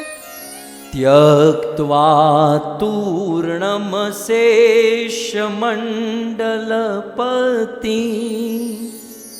श्रेणीं सदा तुच्छव भूत्वा दीन गणेश को करुणया कोपी न कंथाश्रितो। और गोपी भाव रसामृताब्धि लहरी कल्लोल मग्नो मुहुः वंदे रूप सनातनो रघुयुगो श्री जीव गोपालको। हम जिस परंपरा में हैं, इस गंगा के समान पवित्र ये ब्रह्म मध्व गौड़ीय धारा, इस गौड़ीय धारा में हमारे आचार्य कोई भिखारी नहीं थे। ऐसा नहीं समाज में दुनिया के कहीं के नहीं रह गए तो साधु बन गए। आजकल ऐसा होता है, कोई धंधा ठीक से नहीं चला तो साधु बन जाओ, कोई तो दान दक्षिणा डोनेशन कर जाएगा, लाचारे ब्रह्मचारी हो जाते हैं। हमारे आचार्य ऐसा नहीं थे। त्यक्त्वा तूर्णमशेष मंडलपति, ये हमारे रूप, सनातन, रघुनाथ, ये बड़े बड़े आचार्य जो हमारी परंपरा में हुए, वो अशेष मंडलपति, वो बहुत भूमंडल के, धरती के बहुत बड़े भाग के राजा हुआ करते थे। ये राजाओं के बेटे हुआ करते थे, ये राजकुमार होते थे। और श्रेणी बहुत सारे राज्यों के राजा हुआ करते थे ये। लेकिन तुच्छवत इन राज्य को, इन राज रजवाड़े को त्यक्त्वा, तुच्छवत त्यक्त्वा, बिल्कुल मल की तरह त्याग दिया। और भूतवा दीन गणेश को करुणया कोपिन कंथाश्रितो, और कोपिन कंथा धारण कर लिया। सखी भेखी नहीं बने हैं? मतलब वो घाघरा पलटन में भर्ती नहीं हुए, कोपिन कंथा, पुरुष हैं तो पुरुष के वस्त्र, लेकिन हाँ कपड़े पुरुष के, लेकिन भाव कौन सा? तो कहते हैं गोपी भाव रसामृताब्धि लहरी। लेकिन वे रात दिन हमारे आचार्य ब्रज वृंदावन में गोपी भाव रूपी रस अमृत में रात दिन कल्लोल मगनोर मुहु आस्वादन करते थे। कौन? वंदे रूप सनातन रघु युगो श्री जीव गोपाल को। और गोपी भाव को पकड़कर भी कल से बस हम गोपी गोपी भाव गोपी, यही नहीं होना चाहिए। सिस्टमेटिकली हमें आगे बढ़ना है। ये गोपी भाव कब आएगा? जब हम साधन भक्ति में परफेक्ट होंगे, तब रागानुगा भक्ति में पहुंचेंगे। ये गोपी भाव प्रेमा भक्ति है, रागानुगा भक्ति है। यहां तो साधन का ठिकाना नहीं है और गोपी बनने चले। तो पहले हमें साधन भक्ति ठीक से करनी है। और साधन भक्ति इन्हीं आचार्यों के विषय में कहा गया कि अंदर से गोपी भाव जो हमें सीखना है, लेकिन बाहर से क्या? तो आगे कहते हैं संख्या पूर्वक नाम गान नति भी कालावसानी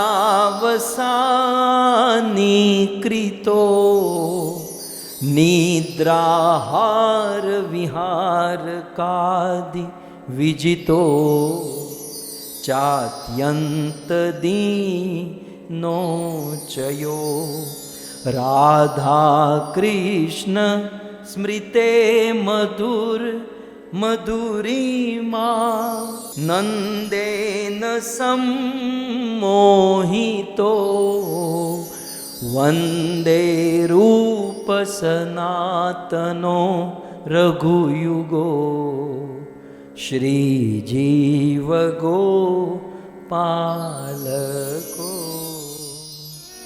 रात दिन अपने अशेष मंडल राज रजवाड़े को छोड़कर कोपिन कंथा धारण करके ब्रज में, और ब्रज में अंदर से गोपी भाव, हम सब के अंदर गोपी भाव, लेकिन बाहर से क्या होना चाहिए?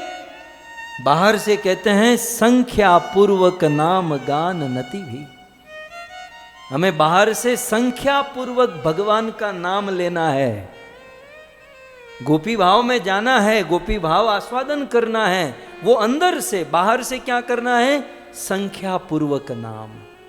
हरे कृष्णा कृष्णा कृष्णा हरे हरे, हरे राम राम राम। क्यों? क्योंकि हम लोग उस अवस्था के नहीं है, हमें उस अवस्था में पहुंचना है, पवित्र होना है, वो प्रेम प्रगटाना है। इसलिए संख्या पूर्वक नाम गान नति भी, संख्या पूर्वक नाम लेना है। और माला के साथ, कई बार कुछ लोग माला करने वालों को बहुत हीन समझते हैं। અમે ગુજરાતીમાં ઘણા અમને મળે, તમે લોકો ભગવાનના નામ ગણીને લ્યો છો? ભગવાનના નામે કંઈ ગણવાના હોય? તને પૈસાની નોટો આપે છે, તું તો આમ થૂકવાળી કરીને 1 2, उसमें तो बहुत गिनते हो आप, डॉलर गिनते हो, रुपये पैसे गिनते हो। क्यों? क्योंकि आप उसे वैल्यू देते हो। और भक्त भगवान के नाम की वैल्यू देता है। जो व्यक्ति जिसकी अधिक वैल्यू करता है वो गिन कर लेता है। ये हमारे आचार्यों को क्या था, लेकिन वे गिन कर लेते थे संख्या पूर्वक नाम। भक्तों, मैं आप सबको करबद्ध निवेदन करूं, माला के साथ संख्या पूर्वक हरि नाम जप कीजिए। अंदर से गोपी भाव और बाहर से संख्या पूर्वक भगवान का नाम लेना है। और नाम के साथ साथ गान कीर्तन करना है, नति भी माने प्रणाम करना है। ये हमारे आचार्यों ने हमें सिखाया।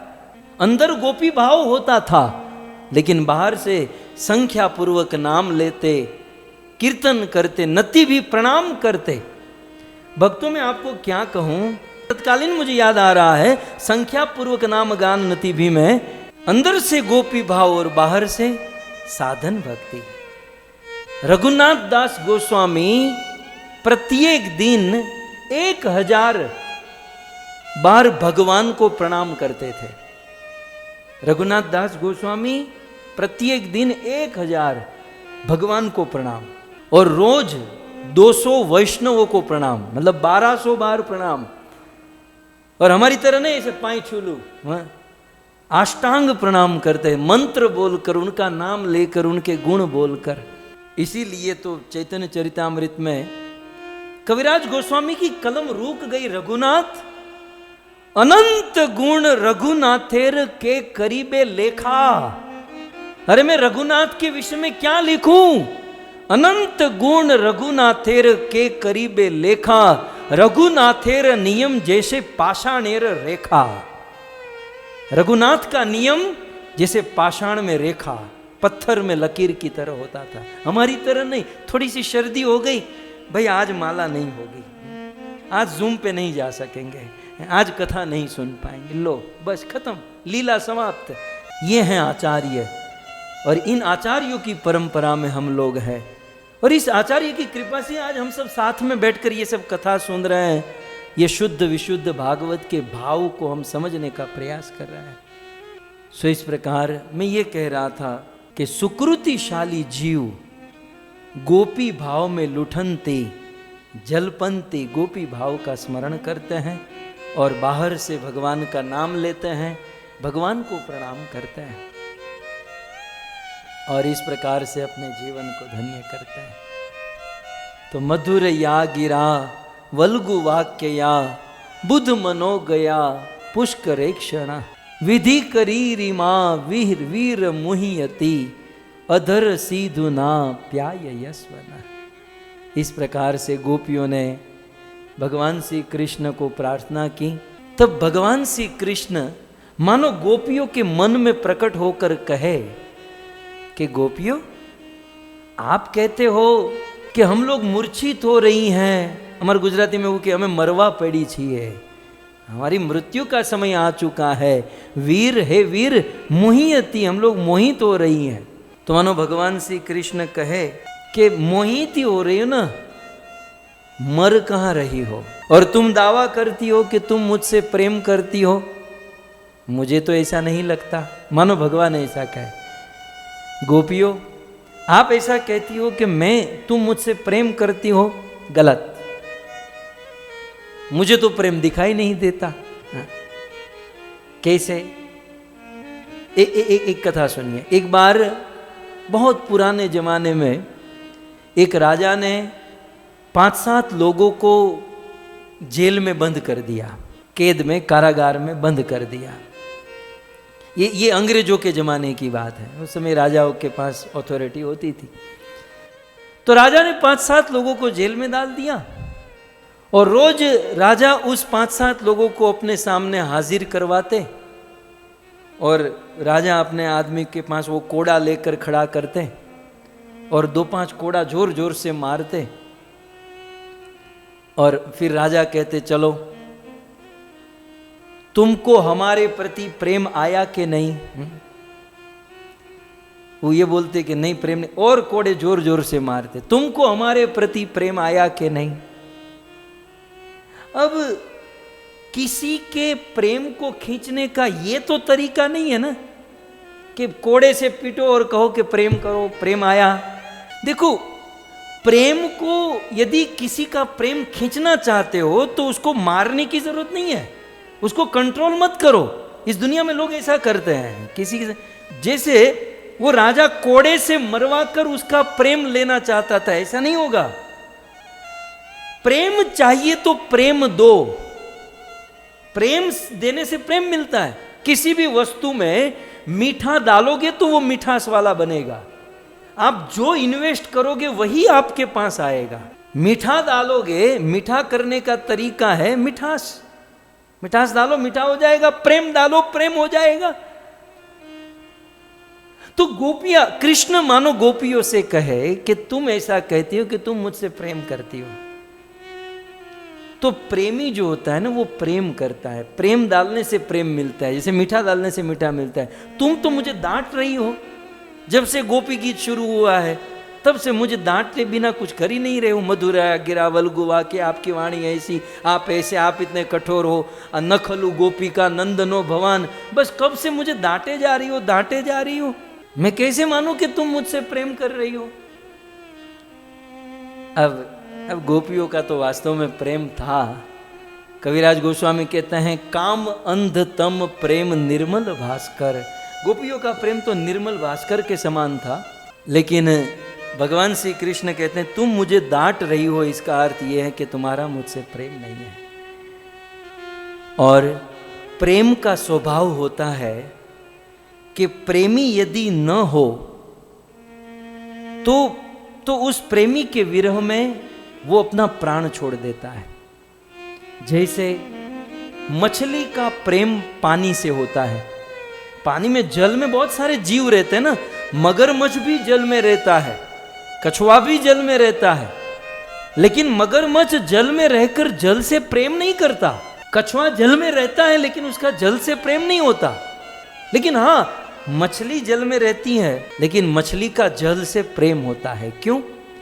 क्योंकि मगर बिना जल के जी सकता है, कछुआ बिना जल के जी सकता है, लेकिन मछली आप जैसे ही जल से दूर कर दो वो छटपटा कर मर जाती है। तो मछली का प्रेम जैसे जल से होता है और उसे जल से दूर कर दो तो वो मर जाती है।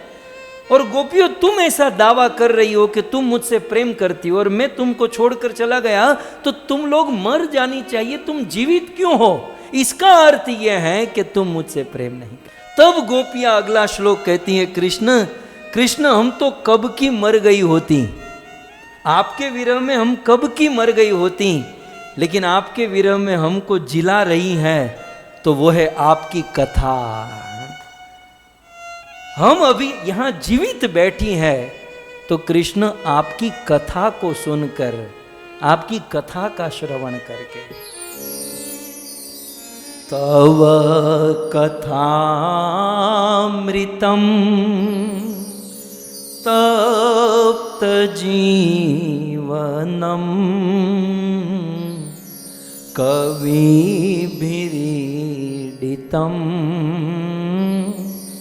कल्मषापहम श्रवणमंगलम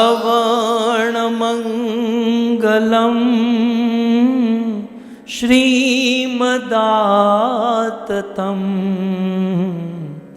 श्रवणमंगलम श्रीमदाततम भुवि गृह्णन्ति ते भूरिदा जना, भुवि गृह्णन्ति ते भूरिदा जना।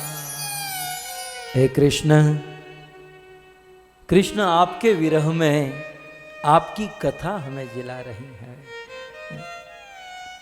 तव कथा अमृतम, हम मरे जाने वाली गोपियों को अमृत प्रदान करती है कृष्ण।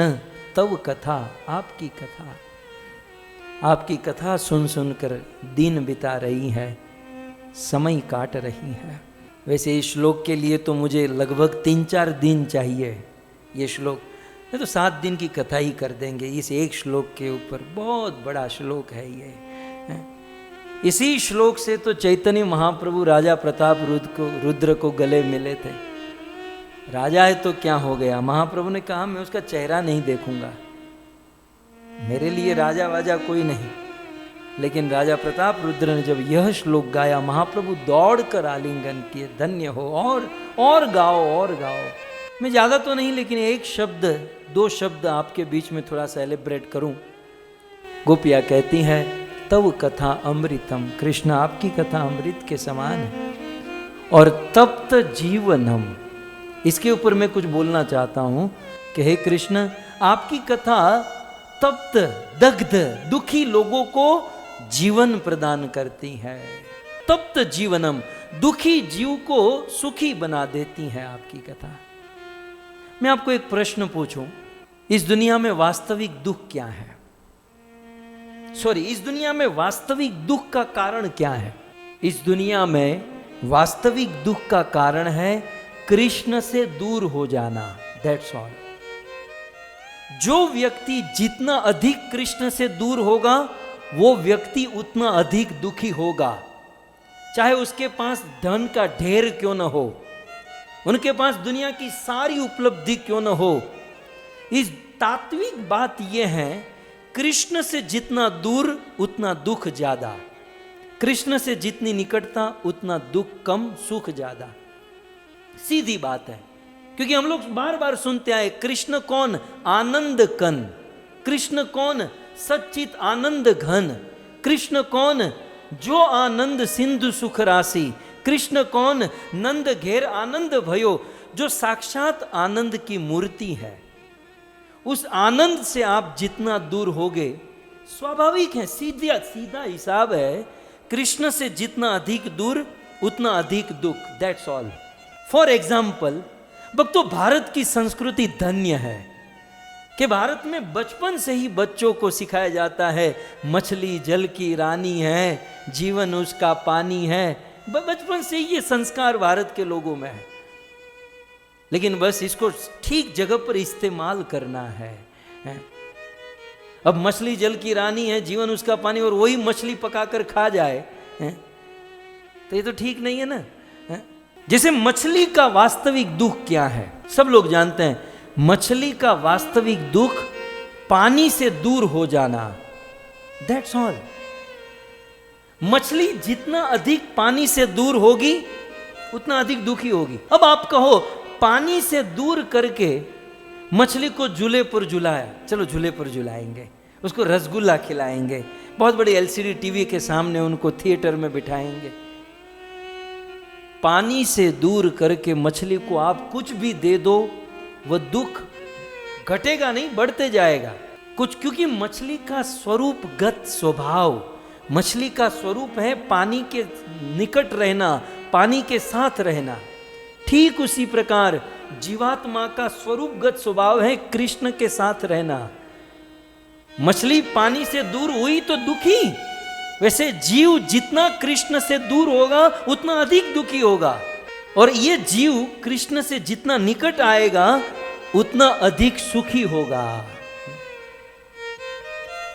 ये सीधा हिसाब है। तब अंतिम प्रश्न यह है कि भाई कृष्ण से दूर हम हो चुके हैं इसलिए दुखी है, तो फिर कृष्ण से निकट कैसे जाया जाए? कृष्ण से निकट जाने का तरीका क्या है? तब गोपियां कहती हैं, तव कथामृतम तप्त जीवनम। हे कृष्ण, कृष्ण आपसे निकट आने का वैसे तो बहुत सारे तरीके हैं, 64 अंग है ना भक्ति के, लेकिन कृष्ण से निकट जाने का सबसे सरल, सुगम और सबसे उत्तम उपाय वो है कृष्ण कथा। कृष्ण कथा सुनकर जीव जितना अधिक कृष्ण से निकट जा सकता है उतना और कोई साधन से नहीं जा सकता, कोई साधन से नहीं। चाहे आप कुछ भी कर लो, कितनी भी मेहनत कर लो। जैसे व्यक्ति कृष्ण कथा में बैठा, मानो कृष्ण के गोद में बैठ गया, बस वो उस कथा को बार बार सुनता रहे और कृष्ण के निकट चला जाए। सो हे कृष्ण, हम तो मर गई होती, लेकिन तव कथामृतम तप्त जीवन, आपकी कथा जिला रही है। क्या क्या एक एक बातें गोपी, ये तो गोपियों का शब्द है ना। फिर दूसरी लाइन में श्रवण मंगलम, श्रवण मात्रैक मंगलम। ये आपकी कथा जो है ना, श्रवण करने मात्र से मंगल कर देती है जी। दुख दूर करना अलग चीज है, मंगल करना अलग चीज है। आपकी कथा जीव का मंगल कर देती है प्रभु। मंगल शब्द मंगी धातु से बना है, और मंगी धातु यात्रा के अर्थ में है, और हम सब यात्रा में है। ये हमारा डेस्टिनेशन थोड़ी ना है। ये संसार, ये जगत कुछ दिन के मुसाफिर है। ये जगत जो है ना एक रेस्टोरेंट की तरह है, यहाँ कुछ परमानेंट नहीं है। चाहे कितना भी अच्छी वस्तु, महंगी चीज यूज कर लो, लेकिन एक ना एक दिन तो छोड़ कर ही जाना है। सो हम सब यात्री है इस संसार के, और हमारी यात्रा मंगलमयी कब होगी? श्रवण मंगलम।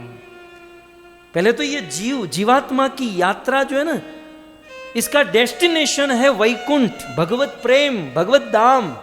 और अभी हम लोग कहां पर हैं? ह्यूमन बॉडी में। इसके 84 लाख स्टेशन, कभी गाय, कभी बैल, कभी गधा, कभी कुत्ता, 84 लाख स्टेशन है और उसमें हम मनुष्य जीवन रूपी जंक्शन पर खड़े हैं और डेस्टिनेशन है भगवत धाम गोलोक वृंदावन। तो यहां से लेकर भगवत प्रेम, भगवत धाम की यात्रा मंगलमय कब मानी जाएगी? मुंबई से दिल्ली जाना हो, हमारा तो पहले का रोज का अनुभव था कि आप मुंबई से ट्रेन में बैठो तो अनाउंसमेंट होती हैं कि यात्रियों से निवेदन है, समय हो चुका है, अपना अपना सीट ग्रहण कर ले और यात्रियों की यात्रा मंगलमयी हो, ऐसी कामना करते हैं। तो ऐसी प्रार्थना करते हैं भारत में। लेकिन मुंबई से दिल्ली की यात्रा मंगलमयी कब मानी जाएगी? उसमें 3 चीज होगी तब, उसमें से एक भी कम होगा तो वो मंगल नहीं है। मुंबई से दिल्ली की यात्रा मंगलमय कब मानी जाएगी? एक तो मुंबई से दिल्ली जाने निकले तो वो दिल्ली जाए, भारत की ट्रेन का कोई भरोसा नहीं है, फरीदाबाद भी जाकर ले जाएगा, कहीं महाराष्ट्र में कहीं और घुसा दे, भारत की ट्रेन है भाई। एक तो डेस्टिनेशन पर जानी चाहिए, दूसरा टाइम टू टाइम पहुंचनी चाहिए, सुबह 7 बजे का टाइम है तो 7 बजे पहुंचे, और तीसरा मुंबई से दिल्ली की जो जर्नी है उसमें कोई कष्ट नहीं होना चाहिए। ये 3 चीज होगी तो यात्रा कंप्लीट मंगलमय मानी जाएगी। हम सब यात्रा में हैं और हमारी यात्रा डेस्टिनेशन भगवत प्रेम, भगवत धाम गोलोक वृंदावन, और हमारे जीवात्मा की यात्रा मंगलमय कब मानी जाएगी? एक तो इसी जीवन में, इसी मरने के बाद हम भगवत प्रेम, भगवत धाम को प्राप्त करें। दूसरा, कहीं नरक फरक और कहीं न जाकर भगवान के धाम वैकुंठ में, डेस्टिनेशन में जाए। और तीसरा, यहां से भगवत प्रेम, भगवत धाम की जो जर्नी है उसमें कोई रुकावट न हो, कोई विघ्न न हो, कोई कष्ट न हो। यदि हम चाहते हैं कि हमारी ऐसी मंगलमय यात्रा हो तो क्या करना चाहिए? गोपियां कहती हैं, श्रवण मंगलम श्रीमदाततम भुवि गृह्णन्ति ते भूरिदा जना।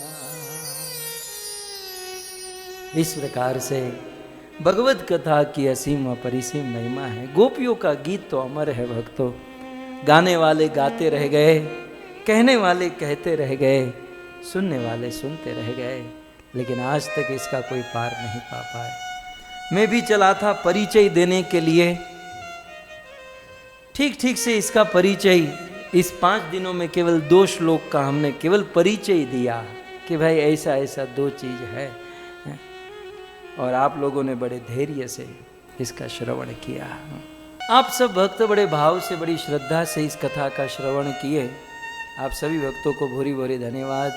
जैसे गोपियाँ कहती हैं श्रवण मंगलम, वैसे आप सब की भक्तिमय जीवन की मंगल कामना करते हुए, और जैसे गोपियों ने कथा का आश्रय लेकर अपने आप को जीवित रखा, ठीक उसी प्रकार श्रील प्रभुपाद जी की कृपा से, गुरुदेव की कृपा से हम सब ने भी कथा का आश्रय लिया है और इस कथा के आश्रय में ही हम जी रहे हैं। बस इस कथा से हमें गोपी भाव अंदर से बढ़ाना है और बाहर से संख्या पूर्वक नाम गान हरि नाम को बढ़ाना है।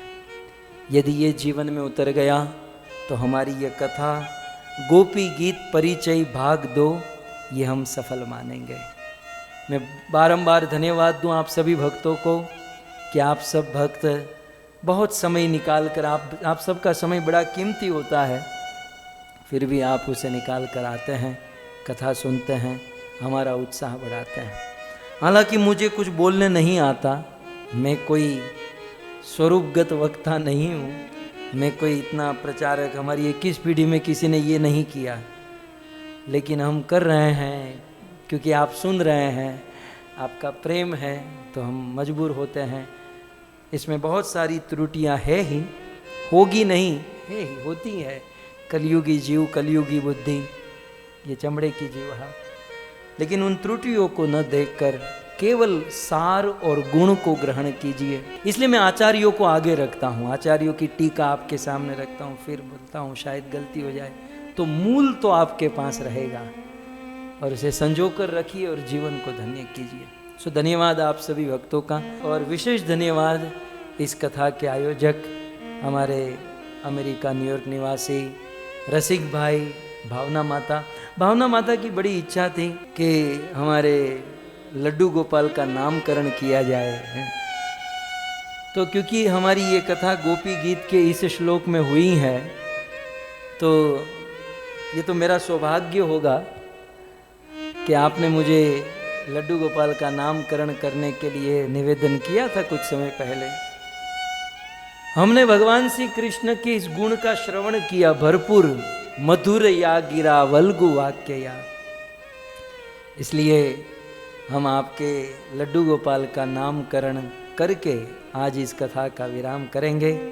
जरा लड्डू गोपाल का दर्शन कराइए सबको, हमको थोड़ा उनको देखेंगे। हाँ, बहुत सुंदर ठाकुर जी हैं और बड़े भाव से माता जी सेवा करती हैं, और क्योंकि हमने ये कथा में भगवान के मधुर वाणी मधुर गुण का श्रवण किया, इसलिए आज से इस लड्डू गोपाल का नाम है